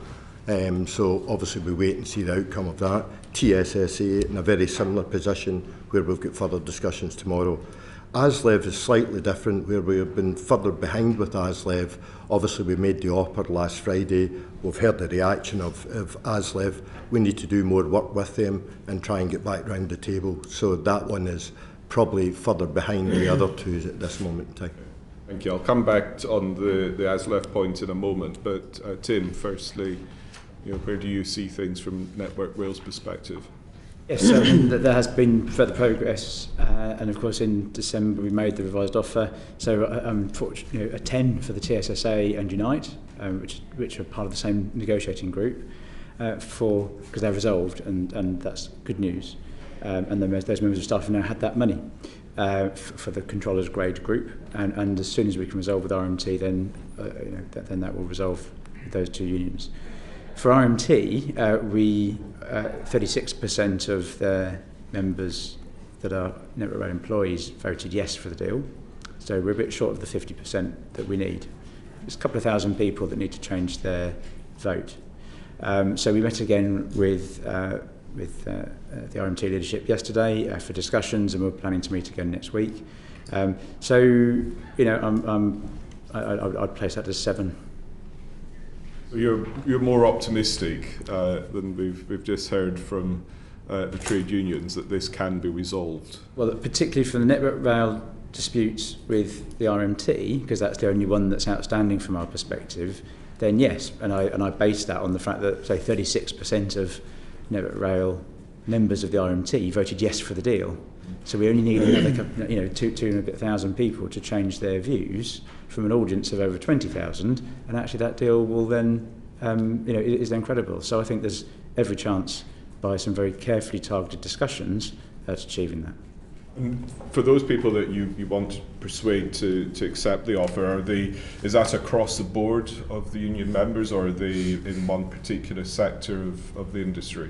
Yeah, so this is absolutely within the Network Rail part of the population of RMT membership, and there are some specific areas of the deal that we're going to focus on. And where we know during the referendum that took place in December, because that referendum happened quite quickly, there were some quite complex parts to this deal.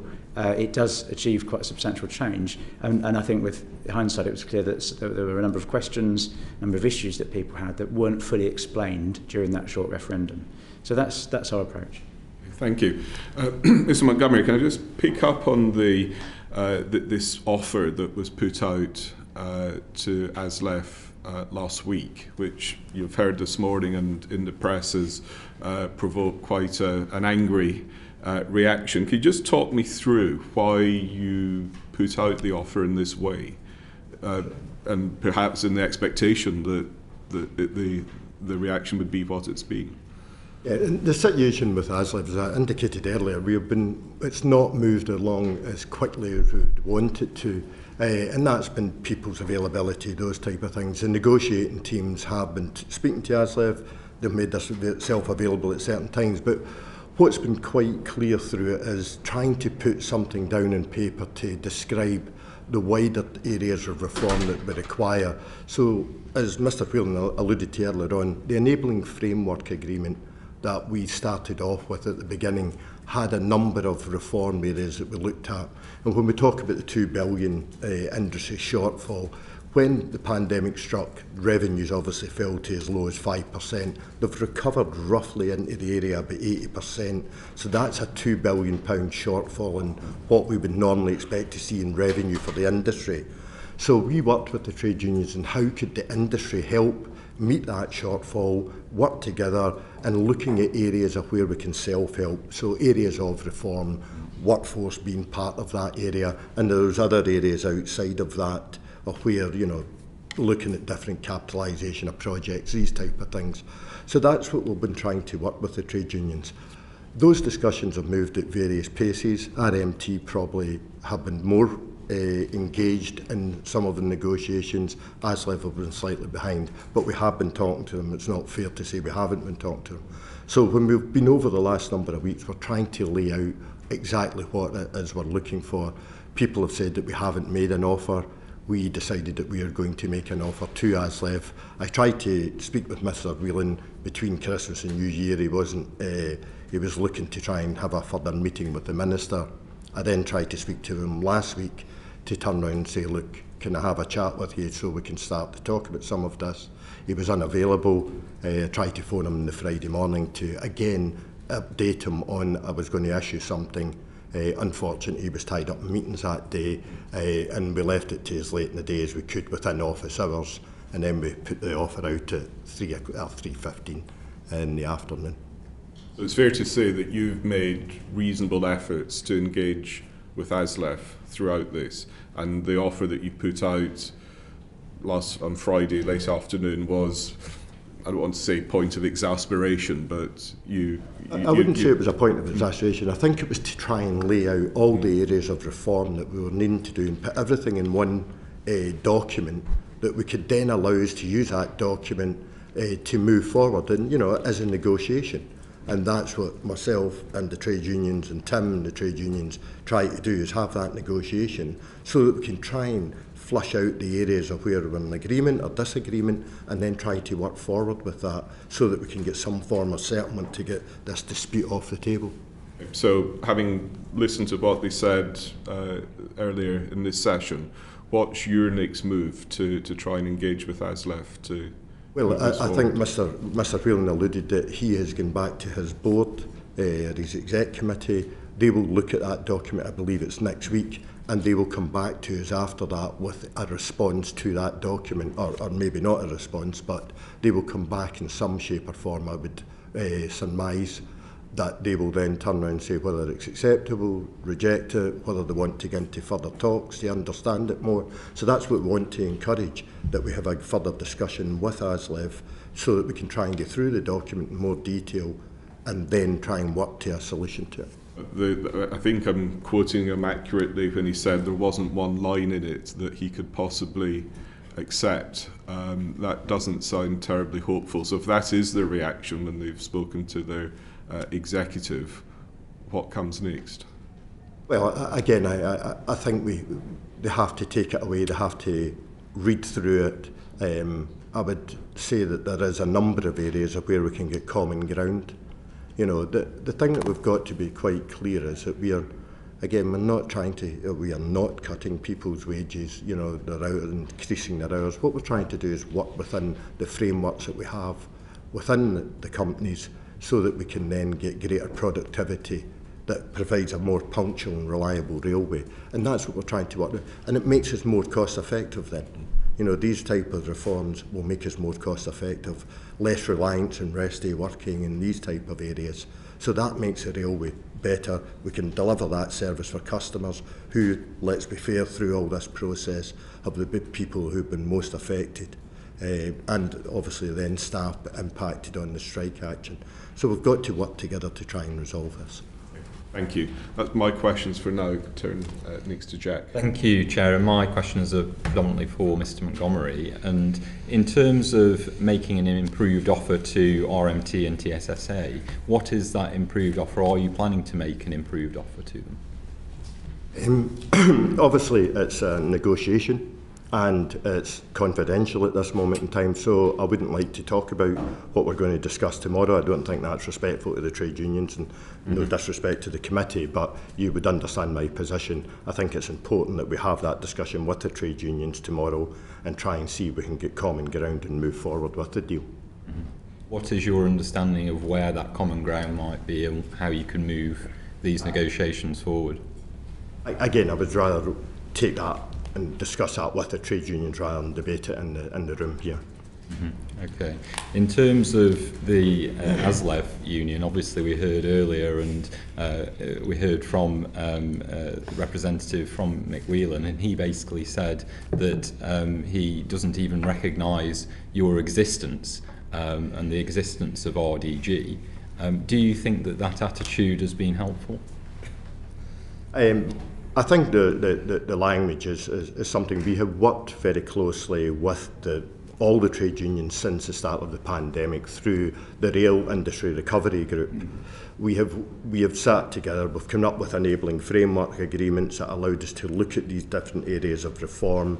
So there is a recognition that as that body we have been doing. The role of RDG, RIRG gets a bit confused. I am the chair of RDG. They use myself as the chair of RDG to sit in RIRG, all these acronyms, to try and help facilitate the discussion between the trade unions. Myself and Tim, as I alluded earlier, are very experienced railway people. We've got a lot of knowledge of how the industry works. using that knowledge to then try and work with the trade unions to get the best outcome for passengers is what we're really trying to look for, and particularly during the pandemic and how we had to deal with staff and how all the restrictions that were applied. It's been a really important forum, and we've tried to continue that forum to then lead into the pay discussions that we've had and looking at taking the reforms that we talked about in the Rail Industry Recovery Group and trying to turn that into a package. Do you think the approach that ASLEF have taken could be partly why, as you say, they are much further behind in those negotiations than the other two unions that you've been negotiating with? Yeah, I think it's a combination of things of where, you know, we just have to get more time in the room and try and work through the detail and a bit more. And I think ASLEF are you know, I think why we put the document out helps that situation, that it's more open and everybody then sees that key areas of where we believe reform can help drive the funding that we then need to give to our staff a pay increase. So it's important that we get all these items on the table and then we can discuss them with ASLEF. What do you see now as the next steps of how you're going to move these negotiations forward, and how long do you think this is going to take? Obviously RMT tomorrow, and TSSA tomorrow. Again, depending how those discussions go, will then dictate where we go with the next stage. ASLEF, as I say, waiting on feedback from them next week, and once we get that feedback, we will try and obviously re-engage as quickly as we can so that we can try and debate these areas of reform and hopefully get to something that we can move forward quickly. But I do accept that there's a number of challenges in well, that. we heard from Mr Lynch his ballot for a further 6 months. We've heard from ASLEF that they are planning, you know, up to 2-3 years potentially. Are you going to allow it to go on that long? Certainly we don't want to. You know, we have been quite clear we want to try and get resolvement of these disputes. It does take both parties. We want to sit down with RMT, TSSA and ASLEF to try and resolve this as quickly as we can. This is hurting the industry.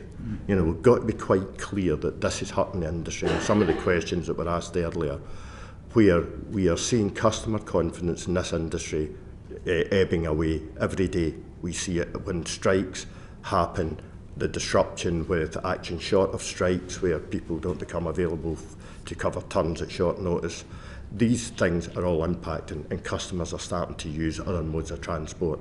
So we've got to sit with the trade unions, we've got to try and get ourselves sorted out so that we can then start to provide a service for customers. So that's really important. That's where Tim, are really focused on, is getting the dispute resolved as quickly as we can so that we can then restore the services. Thank you, Chair. Okay, thank you. Graham. Thanks very much, Chair.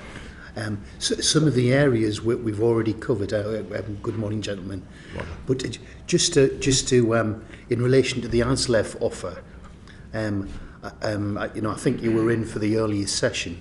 But, in relation to the offer that was made on the Friday, Mick Whelan did explain to the committee, because of the fragmented nature of the rail industry, he's dealing with various bargaining units in Scotland, in Wales, Merseyrail, and so on. So I think it's understandable there are many time pressures, that's even without the freight side of things, where the disputes have been resolved, that perhaps he isn't instantly available.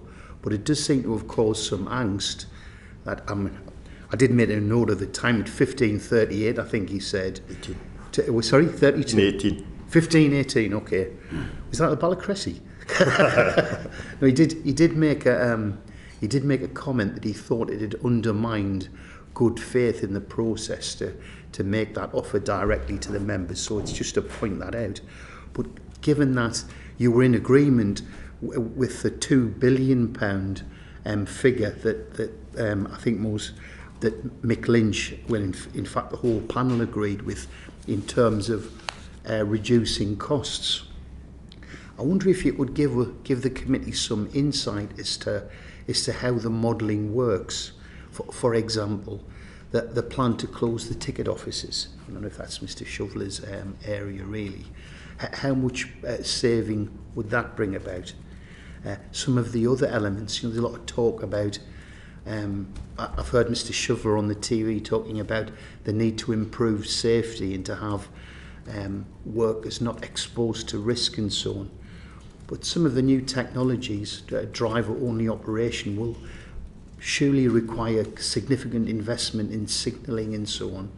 So how does the cost modelling reflect in this £2 billion worth of savings? Again, without getting into the mega detail of it all, so the workforce reform areas has got various packages, and we talk about the rationalisation of ticket offices. Again, I don't know how much money we will save in that at the moment, because we have to go through a public consultation document should we go ahead with it. We would have to go through public consultation. When we complete that public consultation, that then has to be submitted to the DFT, and somebody has to opine on whether that booking office can close or whether we can reduce the hours on it. And that's how the process works at this moment. So until you get through that whole process, you don't actually know how much money you could potentially save. But again, just to be clear, in a lot of booking offices, we are not talking about unstaffing stations. This is one point we need to be quite clear. It's about moving people from out behind the ticket office window onto platforms, able to give a greater service, hopefully, to customers. But, you know, where you want to make sure that people are there to deal with more vulnerable individuals. Those individuals who we take out from behind the glass can sell the same types of tickets via the ticket vending machines, or they can help customers get a ticket if it's a unique thing, which is about 1% of tickets. If it's something unique, they can help the customer out. But when they're out from behind the glass, if they see a vulnerable individual, you know, somebody needing assistance here, whether it's a child on and off a train or wheelchair assistance, they are there then, rather than behind the glass. I understand that, but surely there must be some costings as to what the cost benefit are to I don't know whether you're using the term repurposing, but however we describe it, the closure of the ticket office is quite a lot. How many ticket offices are we talking about? So there's roughly about 998, I think the figure is that we mention in documentation. I understand that the trade unions have submitted a complaint to the Central Arbitration Committee on the grounds that you're refusing to disclose information that relates to the modelling of costs, not just in relation to ticket offices, but in relation to the anticipated cost reductions of driver-only operation as well. How are you responding to that?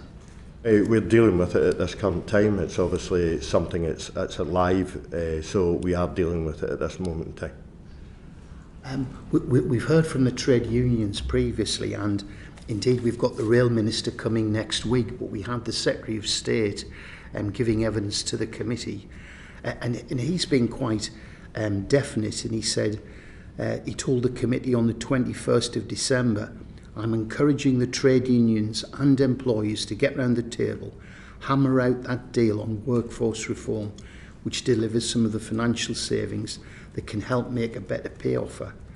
Now, we've heard that really your hands are tied through the mandate and the contract. So what kind of interaction are you having with the Secretary of State in relation to the preconditions that are being placed on you? So obviously government have the overall funding of the industry. The contracts that are now set up, particularly for train operating companies, we are very much relying and going back to government, and as it was alluded to earlier on, we have to ensure that we seek permission before we were to do anything, or it becomes what they call a disallowable cost. But that's why myself and the negotiating team for the train operating companies, we're trying to do this centralised framework agreement so that we can then go to government and say, look, we believe that we've negotiated these areas of reform, we believe it could be worth X, Y and Z, and we believe this could result in a pay increase of whatever that pay increase is, and we want to be able to offer that to the trade unions, and that is obviously put in and submitted to the DFT, and then either people believe that that is the case, and obviously people have to check these things, and we will get a mandate back on what we believe is a sensible offer. I just want to put something, I'm grateful for that response.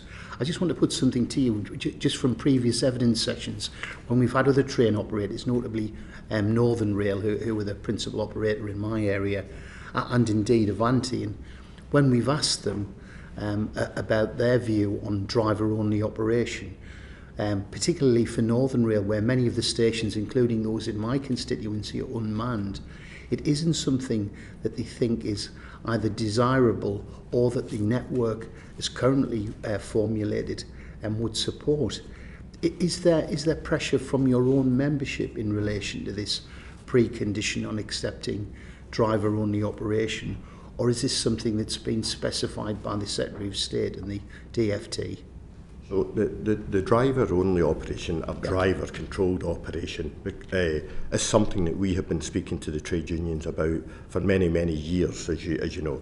There is approximately 45% of services that currently operate driver-only operation or driver-controlled operation. I'm sorry, these two terminologies are the distinct difference in a lot of these cases is there is a second person on the back of the train that deals with the customer service element. Some pure driver-only operations, you might not have a second person on the train. So what we've been talking to the trade unions right from the outset, from the enabling framework agreement and over many years, driver-only operation or driver-controlled operation is not something new. So these discussions have always happened and will probably continue to happen in the future. The key area for us is where can we make it more reliable and more punctual for customers? The example is we are sitting at Waterloo, we're bringing new trains in to potentially into South Western Railways. If we have driver-only operation or driver-controlled operation, can we get trains out more punctual, more reliable? If there's disruption in the network and the guard that's coming in has been delayed, could we put that train out on time and get the guard to join the train at another point? And that's the type of areas, that flexibility that we're trying to do. But that can only happen where the infrastructure and the trains are able to cope with that. And the industry across a lot of the network is not in that shape yet because the trains are not capable of doing it. So it's only where the trains and the infrastructure are able to do it and the trains are equipped to do that and bought and brought in to do that, that we will then use that type of equipment. I might say my last experience, which was last Friday on the Lumo train from Newcastle, it was late 2.5 hours because of camera failures on the train. I'll end my chair. Okay, thank you. Chris. Yeah, thank you, Jim. Good morning, Steve, and Tim, nice to see you. Steve, I just wanted to briefly ask you about the DOO, DCO point, and I'm going to move on to Tim to talk about the RMT negotiations. Just so we're clear on the whole sort of DCO, DOO proposition, what sort of percentage? There is a lot of concern, I think it's fair to say, that from members of the public, borne by what they've heard from what the unions have had to say, that there is a proposal to make the entire railway DOO. Now, I think hearing from what you've just had to say, that is absolutely not the case. But could you just be a little bit more explicit as to, you know, the sort of conversations you're having about it, and maybe what sort of percentage of the railway, if you can put it in those terms, you're potentially seeking to have conversations about in that respect?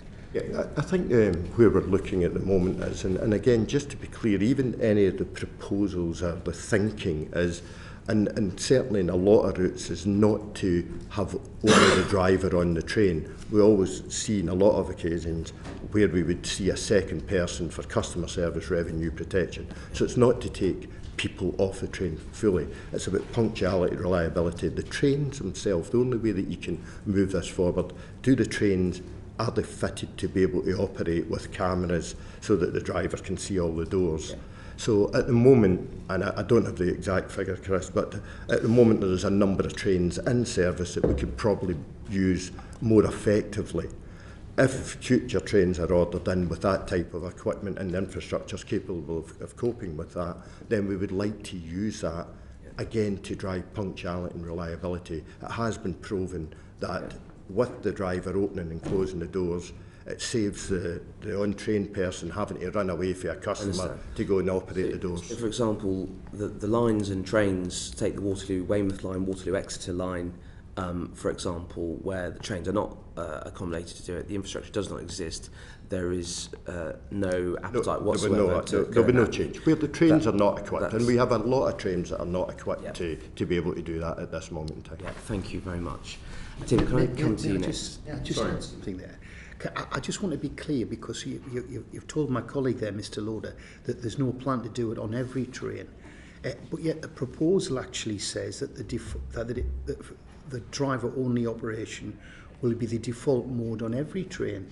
That's the proposal you're giving to the train. Sorry, where the train is equipped to be able to do it. There's a lot of trains that are not equipped to be able to do driver-only operation. And is there that qualification in the agreement? Yeah, and what we are saying is, clearly the trade unions understand that where there is a train, a train that was built, I don't know, let's call it in 2000, it doesn't have the cameras fitted within the cabs, it doesn't have the cameras outside the doors, so you wouldn't, you could go and spend a lot of money and convert the train, but in these circumstances, what we're saying is, where the trains are currently equipped to be able to do that, or there is new trains brought into service, then we would look to try and use that facility on the train, and again to drive punctuality and reliability. That's reflected in the agreement, or in the proposal. The understanding's certainly there, with the trade unions. I don't think there's any misunderstanding in that area. Thank you. Thank you. Tim, I just wanted to come back to you to ask if you could give us a sort of an update from your perspective, please, on the situation with negotiations with the RMT as it is today. Yeah, so we met yesterday with the leadership of the RMT, Mr. Lynch and Mr. Dempsey, and we were having discussions because the offer that we made in December was a substantial offer, and as I mentioned earlier, has been accepted by 2 of the 3 trade unions. So we wanted to hear from the leadership of the RMT their views on why the RMT have been unable to support and recommend the deal, as we'd hoped they would have done when we made the offer in December, and they sent it out with a recommendation to the members to reject the deal, which we know caused some people to vote no, and to understand any other details that they particularly wanted to feed back on that had been causing concern. And we were also able to suggest some areas where, based on the discussions that we've been having with our staff members, some of the feedback that we had after the referendum in December, where people had said to us, look, this is I didn't quite understand this point, or could you explain this to me again, or I've got a question about it. And as I said, because it was quite a short referendum and there was little time to prepare for it, didn't give time for some of the materials and some of the briefing that I think we both wanted to do to make sure that both representatives and managers could have answered the questions, the genuine questions that our employees had. That process didn't work effectively at all. So what we'd like to do is really understand, and we have been doing that over this Christmas period, and again hearing from the union yesterday, which are those areas that we should now specifically go back to provide further discussion and confidence for our employees, with the objective of being able to have a further referendum at the right moment. Do you have any insights currently as to what those specific remaining issues are that require resolution? Yes, I do. I think there are 2 or 3 areas that have become very clear, based on the feedback we've had from employees, and actually broadly similar to the things that I'm hearing from the RMT as well. So that allows us to target very clearly the things that we can perhaps provide some further guidance on, some areas that perhaps we didn't explain very well, and therefore by doing that better, it gives our employees a better opportunity to understand just how good this deal can be for them. Because, as we've said, you're aware of the 5% offer that we've made for 2022, but as I think as the trade unions and General Secretary of the TSSA agreed, that comes with an underpin of £1,750. Now, for some members, some of our employees that are on, say, £30,000 or less, that means the deal's worth over 10%, not 9%, over 10%, and more the further you go down the pay scales. So this is, especially for the lower paid members of staff, a valuable deal. And, of course, it comes with all the other things we've talked about, like that the union have asked for, like a guarantee around no compulsory redundancies till January 2025. And of course the discounted rail travel for the employee and their dependents, which again is something the union have been asking for a long time. So there's as well as the cash, there's a number of other elements to this deal which we think recognise the challenge environment that we're in, recognise the economic circumstance and the cost of living issues and inflation, but also so make it an affordable deal, but also making it an attractive deal, because we're trying to look after those who need the support. Yeah. You will probably have heard me ask the General Secretary of the RMT earlier about how rock solid his members were in the strikes over the last of 5-6 weeks or so. I just wondered if you had any insights or observations that you might be able to offer in respect to that question I asked earlier. Yeah, I mean, I think the strikes have been underway now for a very long period of time, but we have absolutely seen in the last set of strikes, those just before and then especially after Christmas, that there has been a return to work by a number of employees, both in maintenance and operations. It's very localised. It tends to be groups of people that will come back in rather than individuals on their own. But nevertheless, yes, there's clearly a pattern of that we can see emerging. And would you say that some employees who are also members of the RMT in this example are now in the situation where they want to come back to work, and maybe the shortened referendum period that we saw last month might not have given them enough time to properly digest what was on the table, and actually we might be in a position of real optimism here? Well, absolutely. I mean, I'm perpetually optimistic, because in doing these type of roles, we have to, despite all of the challenges, we have to keep searching repeatedly for an area where we have alignment, where we have something that we can build on. And I think this is a particular area now that, yes, it's quite clear that from the discussions that I have when I go around talking to my team, to my staff, what I see from my email inbox and contacts that I receive, that yes, there was a general feeling from a lot of people that before Christmas the referenda was too short, didn't allow people time to ask the questions they had. And yeah, I think those employees that have come back into work, obviously that's been a substantial thing for those groups. It's not done lightly, and it's not the way that we want to resolve the dispute either. It's not. We didn't set out to break the strike. We set out to run the train service safely and reliably, even on days when the RMT were not at work, and we'll continue to do that. And indeed, we'll look to. Should there be more strikes, and I really hope there aren't, but should there be more strikes, then we will look to run more trains next time, because our capability to do that is growing. But our main effort is to make sure that is just to try and find a way of clarifying those questions that people have, so we can find a way of resolving it. Thank you. And just finally, Tim, from me, it's clear that you've made a lot of progress and indeed resolved the dispute with the TSSA and Unite in terms of the Network Rail's relationship.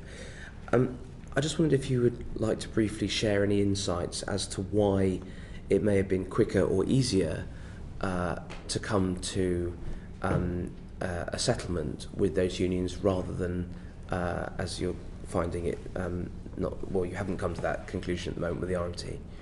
Yes, I mean, there's no doubt that the fact that the TSSA, for example, recommended to its members to vote yes for the deal helps, because of course a lot of, I really feel for our employees. We've all been there actually. These are very confusing times, aren't they? They receive messages from management, they receive messages from unions, and understanding the detail of a deal or a proposal is complex.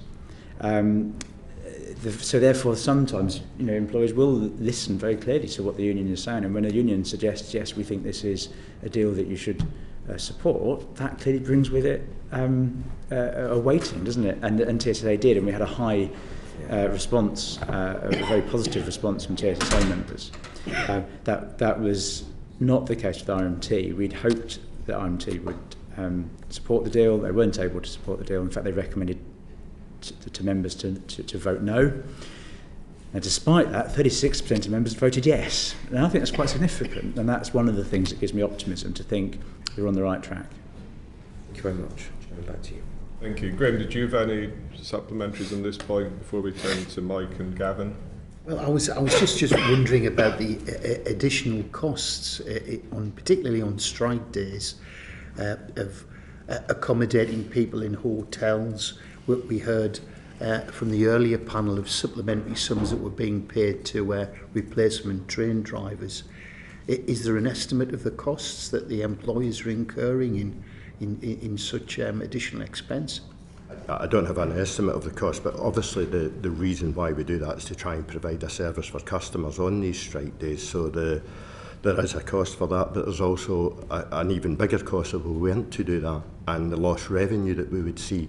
So it's really important that we try and provide as many services, albeit limited, as we can by using these staff to come out and do these additional duties. Yeah. And these would often presumably be managers who had previously done these roles in the past. Predominantly, yes. Yeah. And you're very confident about the safety aspect there of using managers and others in these positions. Yeah, on those individuals have to be trained to a certain standard, and then on the day we put additional people out to monitor it to make sure that the people are doing what they're meant to do. Because obviously we have to work with the Office of the Rail Regulator to make sure that we've got a sensible and safe method of operation during strike days. I'd just like to build on that as well, because the comment was made here that we would not people who aren't qualified have been used to run signal boxes. That's absolutely manifestly not the case. There's no circumstance in which we'd allow that to happen. Absolutely sure through assessment and independent validation that our managers that are working in those signal boxes are competent. They've done a super job. But building on that, what I would say is that because they've protected sort of critical national infrastructure, you know, the supplies of freight to power stations, some of the critical things. If you think back to sort of June when we were having these first discussions, there was a real concern around how freight would be impacted and critical national supplies. You know, biomass to power stations is a particular example, and I'm very pleased that actually, whilst it's a shame it was necessary, we have managed to make sure those things have run, those trains have run, the critical national infrastructure has been protected. So that's why we've been investing in making sure that managers can do that competently, safely. If you know, there's incidents on the railway every day, on strike and non-strike days, they're all investigated the same way, to the same standard. And finally, my point, recognising that some of those managers perhaps wouldn't have been in those posts for some years, a long time since I've worked a train, one of the reasons why we reduce the number of trains on those days is so that managers aren't under the same pressure and as a normal member of staff would be. One of the reasons why we thin the service out a bit to make sure that actually they've had the ability over the now 19 strike days to refamiliarise themselves with those roles and become not only competent but proficient in dealing with situations that have occurred, and we've got a lot of evidence that's been the case. And those safety incidents would all be documented. Absolutely. Yes, and I'm just thinking back to Friday. It was a non-strike day when I travelled. There was only 2 trains in the northeast running, and the one I got was 2.5 hours late. Thank you. We investigate any incident that occurs, which is investigated the same on a strike day as a non-strike day, independently reviewed, and of course the objective is always to understand why, so we can help people improve. And again, that's the same whether there's a strike or not. Thank you. Now I want to turn to the role of the government. Mike and then Gavin have some questions on that. Mike. Yes, I mean this is to you both, and I'll start with Tim first. Hello as well. Hello to you both. Has the new Secretary of State and Rail Minister taken a different approach to their predecessors in terms of negotiations, or are they still throwing a spanner in the works? Well, Network Rail's in a slightly different position than the train companies because as an arm's length body we are governed by the public sector pay arrangements, but nevertheless we've throughout this kept the Department for Transport fully aware of the changes and the proposals that we've been making, and indeed asked their support as the public sector pay guidelines required.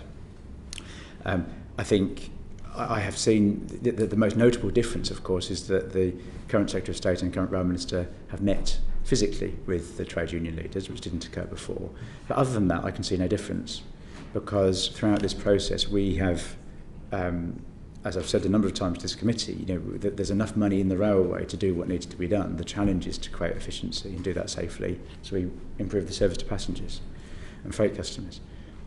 So what we've done throughout this is to identify the changes that we want to make. In this case, maintenance particularly is the area where it was important to save money, to improve the reliability of the railway as well through the use of technology, meaning we need less people, which was undoubtedly one of the things at the beginning of the dispute the RMT were concerned about particularly. So we made the business case. We demonstrated to government that by reducing 1,850 members of staff, that would provide, allow us to achieve the savings we needed to make, and would provide a package for pay. So we asked government support and approval to make that packet, and that was given back in June. We did it again in December, and again that was given in December for the award that we made, for the offer that we made in early December. So tone I hear, but in terms of the practical process, no, the process hasn't changed from my perspective. So you said there's a difference in tone?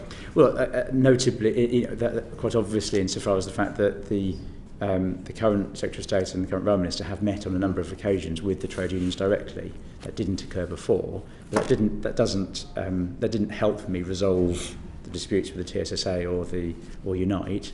It's not preventing me resolving the disputes with the RMT. A similar response. I think the fact that the ministers have met with the trade unions, the general secretaries of the trade unions, and the rail minister is now acting in the role of trying to facilitate further discussions with allowing the employer and the trade unions to go away and try to understand the areas of differences. But ultimately, it's back to myself and Tim to lead the discussions with the trade union and try to get the deal on the table. So yes, there is greater engagement, but we're ultimately myself and Tim to sort it out. I mean, you referred to closing ticketing offices, driverless trains, a whole set of demands around in terms of reference seems to be driven by the DfT, ultimately ministers, and yet, by your own admittance, you seem to be pretty clueless how much that would save you. The work's not been done, and yet the ministers seem to be claiming where that money, that's where the money will come from. So is that putting a spanner in the works? Is that a hindrance, or is that helpful? Well, first of all, it's myself that come up with the areas of reform as in the industry. It's come up with the areas of reform in terms of the financials of that. What I alluded to earlier on is we don't know the final number because we don't know how many booking office staff would be repurposed into other roles, etc. So there is overall figures that we've got, but we cannot tie it down to a final figure until we get through the areas of reform. We put numbers against different areas of reform. We talk about these large ticket items of which is DCO, DOO, etc. There's a lot of smaller areas of reform that actually could generate just as significant amounts of money as DCO, DOO. But we need to go through with the trade unions and try and resolve some of them. And again, it's back to, it's not about people working longer, it's about trying to get greater efficiency within the hours that we have people in the workplace. And that's just about tweaks in terms and conditions, not about wholesale throwing everything out. Moving on slightly, well documented, in fact, on the floor of the House yesterday, we had the statement in terms of the draconian legislation to effectively, or try to ban strikes. That's what it is, known as the minimum service levels of agreement. Now, the previous bill, the previous impact assessment, actually came back saying, look, actually this would aggravate matters. It would lead to further industrial strife, further industrial action. What's your assessment? I'll take it with you Steve, first. Until I see the legislation, I have not seen the detail of it, and we've not been privy to what it will really mean in terms of, is it 30%, 40%, 50% minimum service levels. So we have not seen that detail. So when the legislation, if the legislation gets through, we will then work with that once we understand it. But at the moment, we don't have any other insight than what's been announced. Same position, actually, yes. I mean, there is a a difference between how a minimum service might be applied in a signal box, for example, than a train, because the signal box is either open or shut. It's binary, whereas trains you can have more or fewer of them. So we need to understand how legislation would apply in those types of circumstances, and we haven't seen the detail yet to be able to do that. Run a safe railway with this form of provision in place and curtailing the right for employees to withdraw their labour? Well, we would only ever operate a safe rail. If it's not safe, we won't do it. What I can say is that in previous experience, much earlier in my career when I used to work for Eurostar, I saw on a number of occasions in France how, not through legislation, but through the way the trade unions are structured differently, how very frequently when there were industrial action in France, some train service would run, but not all of it, depending on which trade unions were at work and which were not. That was quite a frequent, I have to say, event at that particular time back in the 90s. So I think perhaps caused by a different thing, but nevertheless the effect was the same, which was that some trains ran and other trains didn't. I've no reason to see why that in itself creates an issue of safety. Have you had any discussions with ministers about this? I've not been involved in any discussions with ministers, no. Minimum service levels? No, I haven't, no. No discussions whatsoever? They've talked to us that there was legislation coming, but not in the detail of it in any way at all, no. Thank you, gentlemen. Okay. Thank you, Gavin. Thanks very much, Chair. I have a number of questions here, but I realise I'll trample over my colleague's question at 15, so I will refrain and keep my questions fairly tight. If I could start just briefly on this point, just for clarity, Mr Montgomery, in terms of obviously the industrial action over the past months, how much are the train operating companies indemnified against the cost essentially of these strikes? So the contracts are set out obviously over the year, depending what contract you're on, whether it's a national rail contract or an emergency measures agreement. So you're measured over the year. You're giving a small percentage to operate the service, and then there's performance fees. On the days that are strikes, then you would exclude that. You know, they would be excluded from the performance days. But then you're still measured over the other 300 and X days that strikes are not happening on. So that's how it's measured, and that's done by an independent body at the end of the year to evaluate how you've delivered. Okay, and I suppose could you, a rough percentage then, in terms of percentage, who meets the cost of this? Is it the DFT and the taxpayer? Is it TOC? In terms of what percentage do the TOCs actually meet in this, or is it are you completely indemnified and it's the taxpayer that pays for it? So in terms of the cost of it, in terms of the staff salaries, in terms of the loss of revenue, that all sits with government now. When we moved obviously from the franchising arrangements into the emergency measures agreement and now NRCs, all the risk of cost and revenue sits with government now. That was my understanding, but thanks for putting that on the record. Can I ask this from a TOC or RDG perspective? You may have heard me ask the previous panel. What's your take on the difference in approach to negotiations and disputes from the Scottish Government, or indeed other devolved administrations and UK Government? Again, I'm not involved in discussions with these other government bodies. I don't deal with them. You chat to colleagues about them? Again, I don't deal with them. I don't have an opinion on it because I don't have enough knowledge of it, if I'm perfectly honest with you. Okay, but obviously as a former MD of ScotRail, you'll be obviously more privy or more aware of these sort of situations. It's now nationalised obviously, but in general terms than many others.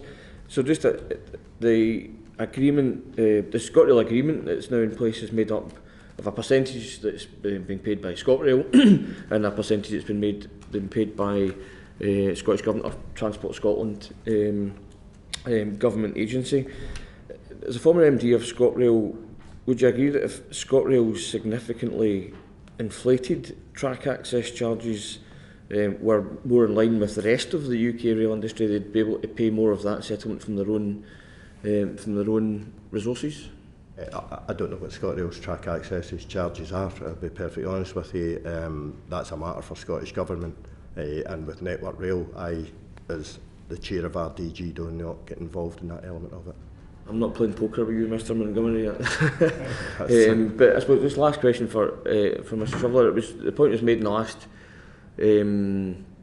session about the service that is offered on strike days and in the days in between strike days, whereby the network out with the southeast and perhaps the spine of southern central UK and what have you is largely either not get a service at all or very, very poor service. So if you look at Scotland and the northern regions and what have you, very poorly served compared to other parts of the UK.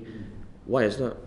Well, it's a question that's been asked a number of times. That the approach to how each area is going to be served has been driven by a number of things, and I've talked about critical freight routes, for example. I've talked about making sure that for every manager that we have, they can control the largest possible area of the most critical infrastructure. So obviously, you have the key route between London and Scotland and into Glasgow, for example, was a priority that's been open throughout. Within Scotland itself, for example, then my colleague Alex Hines is responsible for, so he's decided how to use the managers he's got to open that network. That's not a matter for Network Rail overall. That's been locally decided the same way as in my region. I've decided how best to use my competent managers to protect the things that are most important. Typically, the things that have weighted on that for me, as I said, have been critical national freight that has to be moved, and then where we're opening passenger lines, how we can move the largest number of passengers with the fewest number of managers. And there's no doubt that where you end up with more modern signalling installations, for example, one person can control many, many miles of track because the signalling runs largely automatically and it's supervised. Whereas, of course, in more rural locations, typically, sometimes, it requires one person to perhaps just do 5 miles of track and physically move points and move signals. So on that basis, it's far, you're going to open a much smaller part of the railway if you deploy your managers to those locations. So it's all been led by what's the right thing for freight and what's the right thing for our passengers. Okay, I'm very conscious of time, Chair. So. Thank you, Paul. Thank you, Chair. Just to build on my colleague's comments there, I mean, if you look in the northeast, we've seen some massive disruption, and then when Network Rail strike went on last week, my constituents were left without a single train service. Why is it that strikes in Network Rail have shut down local rail services in the northeast, but haven't done so elsewhere? Why is it as dramatic as that? Okay, and obviously we apologise to all the passengers that were inconvenienced by that. But I don't think there is a difference. The situation you described in the northeast, in some parts of Scotland, in my area, in the northwest, in the south, it's exactly the same. The focus has been on moving the largest number, offering service to the largest number of people and the largest number of freight companies, and that typically means the main lines stay open, but the secondary routes, the routes that are serving communities, but perhaps not having critical freight on them, are much less likely to be opened. And typically on those local lines, the number of signallers that's required to operate each section of route is much, much higher than on the main lines. So unfortunately, it's a function of that prioritisation around freight, passengers, and getting as much mileage open as we can for each person that we have. Okay, I think there's possibly another consideration that it should be about the criticality of the user as opposed to the volume that you're putting through. But we're conscious of time as well, so I'll push on. I've got a little bit of a similar comment to Steve in terms of, they were going to shut Sunderland station down completely, and then they had a local outcry, and all of a sudden it got changed. Surely you should be in the best place in the first place. You shouldn't need local kickback to get to that situation. Yeah, I think as Tim alluded to, it's how do we try and serve the masses, and that is very, very difficult, and there's a lot of decisions have to be made. Again, it's what infrastructure can be made available. It is difficult to balance it. I do know that Network Rail have done a huge amount of work to try and get as many signal boxes and continue every strike day to enhance the service. And it's just where do we prioritise, and work with Network Rail to make sure we provide the best service. So it is a bit of, we're trying to do our best with it. And as I say, Network Rail are getting more and more people starting to be available to open these areas. As I say, conscious that you'll be tight on time, but really I would like you to make sure you're getting a good look at what people need as opposed to just the volume game. But the one point that I do really want to put down from the committee point of view, when you looked at and you listened to the first session, there's some quite robust discussions about the fact that the Secretary of State was actively blocking improvements, that this was a DFT-led frustration that was going on. That the RMT said the government will simply not give a mandate, to Network Rail. Do you recognise that? Not to Network Rail, no. So I think that may be a confusion. So the government has given a mandate, did give a mandate to Network Rail, and did again so in December. So we have had mandate from DFT. Does it need a new mandate? Does it need something different to get from past where we are now? No, I think the mandate that we have is the one that I asked for, is the one that I can afford. As I've explained, we funded this deal through efficiencies. I can't ask for a mandate that I can't afford to pay. So you don't recognise government interference as deliberately trying to frustrate the deal, which was the implication from the first session? It's not been an issue from that I've had visibility of. That's it. So I have received a further mandate, which will be used tomorrow in talking with the trade unions. But again, for obvious reasons, the confidentiality of that is something that I can't talk about. So I think, again, as Tim says, we have to put proposals forward to government using our expertise in areas of reform that we can then put forward a sensible proposal, which obviously ultimately government do sign off and give us the mandate. So, but we have got a revised mandate for this week for TSSA and RMT. Yeah, I could talk for a while, Chair. Thank you. Jack, you want a very quick supplement? Yeah, thank you, Chair. Then for the last question. Just relates to what we were saying a minute ago about the service on strike days, and Stoke-on-Trent is another one of those areas that doesn't have any service at all on strike days. I've had to drive on a number of occasions to East Midlands Parkway to get the train down to London. So are you going to look more at, as Paul was saying, about the actual economic impact that that's having? Obviously, it's having a severe economic impact on those areas like Stoke-on-Trent City without any services at all on strike days. Could you please look at and consider more the economic impacts of a lack of service on strike days? Yes, as an absolutely point, and I said earlier that it's our intention that hopefully there won't be more strike days, but if there are more strike days, we are certainly going to, we're working hard with our colleagues to try and open more of the network and see if we can run more trains. However, if opening Stoke-on-Trent meant closing somewhere else, then of course it's robbing one to pay the other. And the assessment we've made so far is that for those critical national freight flows, for example, that have a value to the whole country, those are the things that have been leading our priorities. Are either of you aware of any other country in Europe that's now suffered 8 months of travel disruption because of an unresolved industrial dispute on their railways? I'm not aware of any. At this moment in time. And we've heard that disputes have been settled in Scotland, in Wales, Merseyside, London. Why do you think that uniquely the bit of railway in Europe that the UK government is responsible for has not been able to resolve an industrial dispute? If I just take some of that, I think we have been able to resolve some industrial disputes with Unite, with TSSA, for the same grade group that we're talking about here with the RMT, and of course with our managers back in the summer. So I think there has been progress. It's been a very difficult and complex, and of course I think so much of this goes back to particularly COVID and the way that every other country in Europe suffered COVID, and so has Scotland and so has Wales. Yeah, okay, but from an infrastructure perspective, I think the thing that we're clear on is we needed to save some money. It was clear that the efficiency of the railway was that not really answering the question. Mr. Montgomery, do you want to have a go at that? Well, I think the fact is, again, just let's be fair, Scotland did suffer a large number of strike days before it was resolved as well, so it's not been a simple process.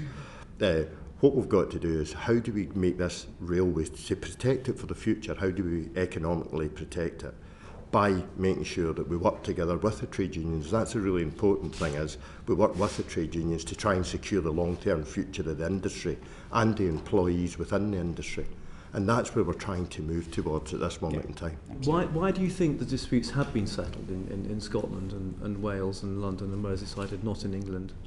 Again, I think it's been negotiation and compromise on both sides, and that's why they've got to a settlement. So we're still at that stage of trying to get compromise and settlement between ourselves and the trade unions. And we look, I think we paint a picture. It's a long period of time. None of us like to see what's happening to customers at the moment. Can you see that a sort of an ordinary member of the public looking in on this, and looking in on the fact that this ongoing dispute that's still not resolved is a uniquely England problem in the bits of England where the Department of Transport are responsible, is going to reach the conclusion and agree with the unions that this is a UK government problem. It's a problem with government, not with the unions. Again, as I can only talk about the discussions that we have with the trade unions, it takes both teams to operate together to try and get to a solution. Whether it's UK government or whatever government, we have to deal with what we've got in front of us at this moment in time. We are working with the trade unions to try and get a resolvement in this, but it does take both sides. We cannot, and we have to ensure that we can continue to make sure that the railway is sustainable for the future. And that means that both sides, the trade union, management, trying to thrash out a sensible deal that we can then obviously give our employees a pay increase at the end of. But how do we make the railway more sustainable for customers for the future as well as everybody else? Can you put a figure on how much the government will have to reimburse you for losses on strike days? We don't receive any payment for losses on strike days. You are indemnified, aren't you, for the costs of the strike by the government? So government have a revenue with them and have costs with them. Yeah. So the operator, as in each of the train operating companies, does not own the cost or the revenue. So what is that figure? Do you know what that figure is? The loss of revenue on the day, it varies. I don't have the exact figure for you. But the total, you have no idea what the total is? I've got a very kind of headline figure. I couldn't give you an exact figure. I think one of the unions wrote to us suggesting it was 318 million so far. Over all the strike days, that number will be quite high. Yeah, it'll be in that region, 300 to 500 we would. That's quite a sizable amount of money that might have gone to help resolve this dispute in terms of offering the workers a better deal, isn't it? I mean, lost revenue isn't the same as increased costs, obviously. So, and it's a tragedy to lose the revenue, but of course that's money that hasn't come into the industry, whereas obviously the increase in the money that the taxpayer is having to fork out because of the government's failure to reach a deal with the unions is money that could have been put into that offer and resolved this dispute months ago. As I say, I think we have to come back to the situation of where we started this whole process, that the industry is only 80% of the revenue that it had previously, yet it's got 100% of the costs. Yes. So how do we work together with the trade unions to try and ensure that we can reduce some of the cost of the industry and then regrow the revenue back? And I think that's the challenge for us. I think we've got to be clear, the industry over the last 20 years has grown and grown. There's more people employed within the rail industry in the UK. There's greater revenues. But the pandemic, as you said, affected everybody, all businesses. We're looking at the railway, how do we start to grow that back now? But we have to take measures to self-help because we can't keep taking taxpayers' money all the time because we know the pressures on the other sectors. So it's how do we work with the trade unions to try and achieve that savings within the cost numbers and then allow us to grow forward. And as I say, my own opinion is, being in the industry for a long time, we have seen peaks and troughs. Yes, this is an extremely difficult and different situation we've experienced, but the industry does come back again and we can grow passenger numbers. Okay. Thank you very much for your time this morning. Appreciate there's lots still going on and we hope that the ongoing negotiations will come to a satisfactory conclusion. Thank you. Order. Thank you. The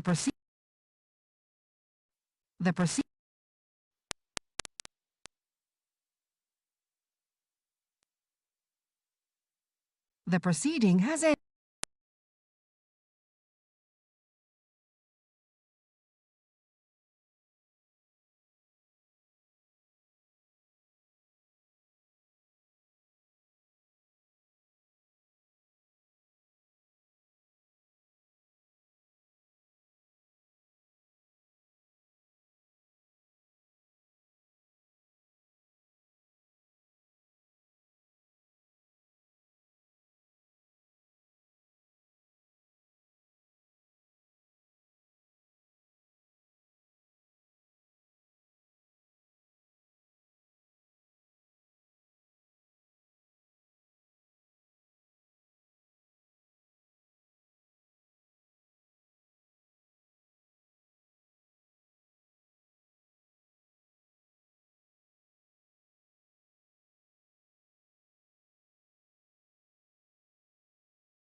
recalls that this House overwhelmingly rejected the motion to which he refers to, because this government is focused on delivering for the people of Scotland. That means helping tackle on the cost of living, protecting our long-term energy security and growing our economy. In this place, the Secretary of State for Scotland, while explaining the UK government's lack of appetite for a referendum on Scotland's place in the United Kingdom, repeated many times the route to a referendum in 2014 involved consensus between the governments. Given that democracy is fuelled by consensus, is the Secretary of State for Scotland working towards establishing that consensus, or is he content to deny the people of Scotland their democratic voice? Mr Speaker, the Secretary of State for Scotland and this Government will continue to work with the Scottish Government to deliver on the priorities of the people of Scotland. That is dealing with the cost of living, that is dealing with the NHS, that is dealing with our education system, and a long list of other issues which the Scottish Government are completely failing to deliver on. It is certainly not another independent referendum. Before we come to Prime Minister's questions, I would like to point out that the British Sign Language interpretation proceedings is available to watch on Parliament Live TV. We start with questions to Prime Minister. Count Smith. Question number 1, Mr Speaker. Prime Minister. Mr Speaker, this morning I had meetings with ministerial colleagues and others. In addition to my duties in this House, I shall have further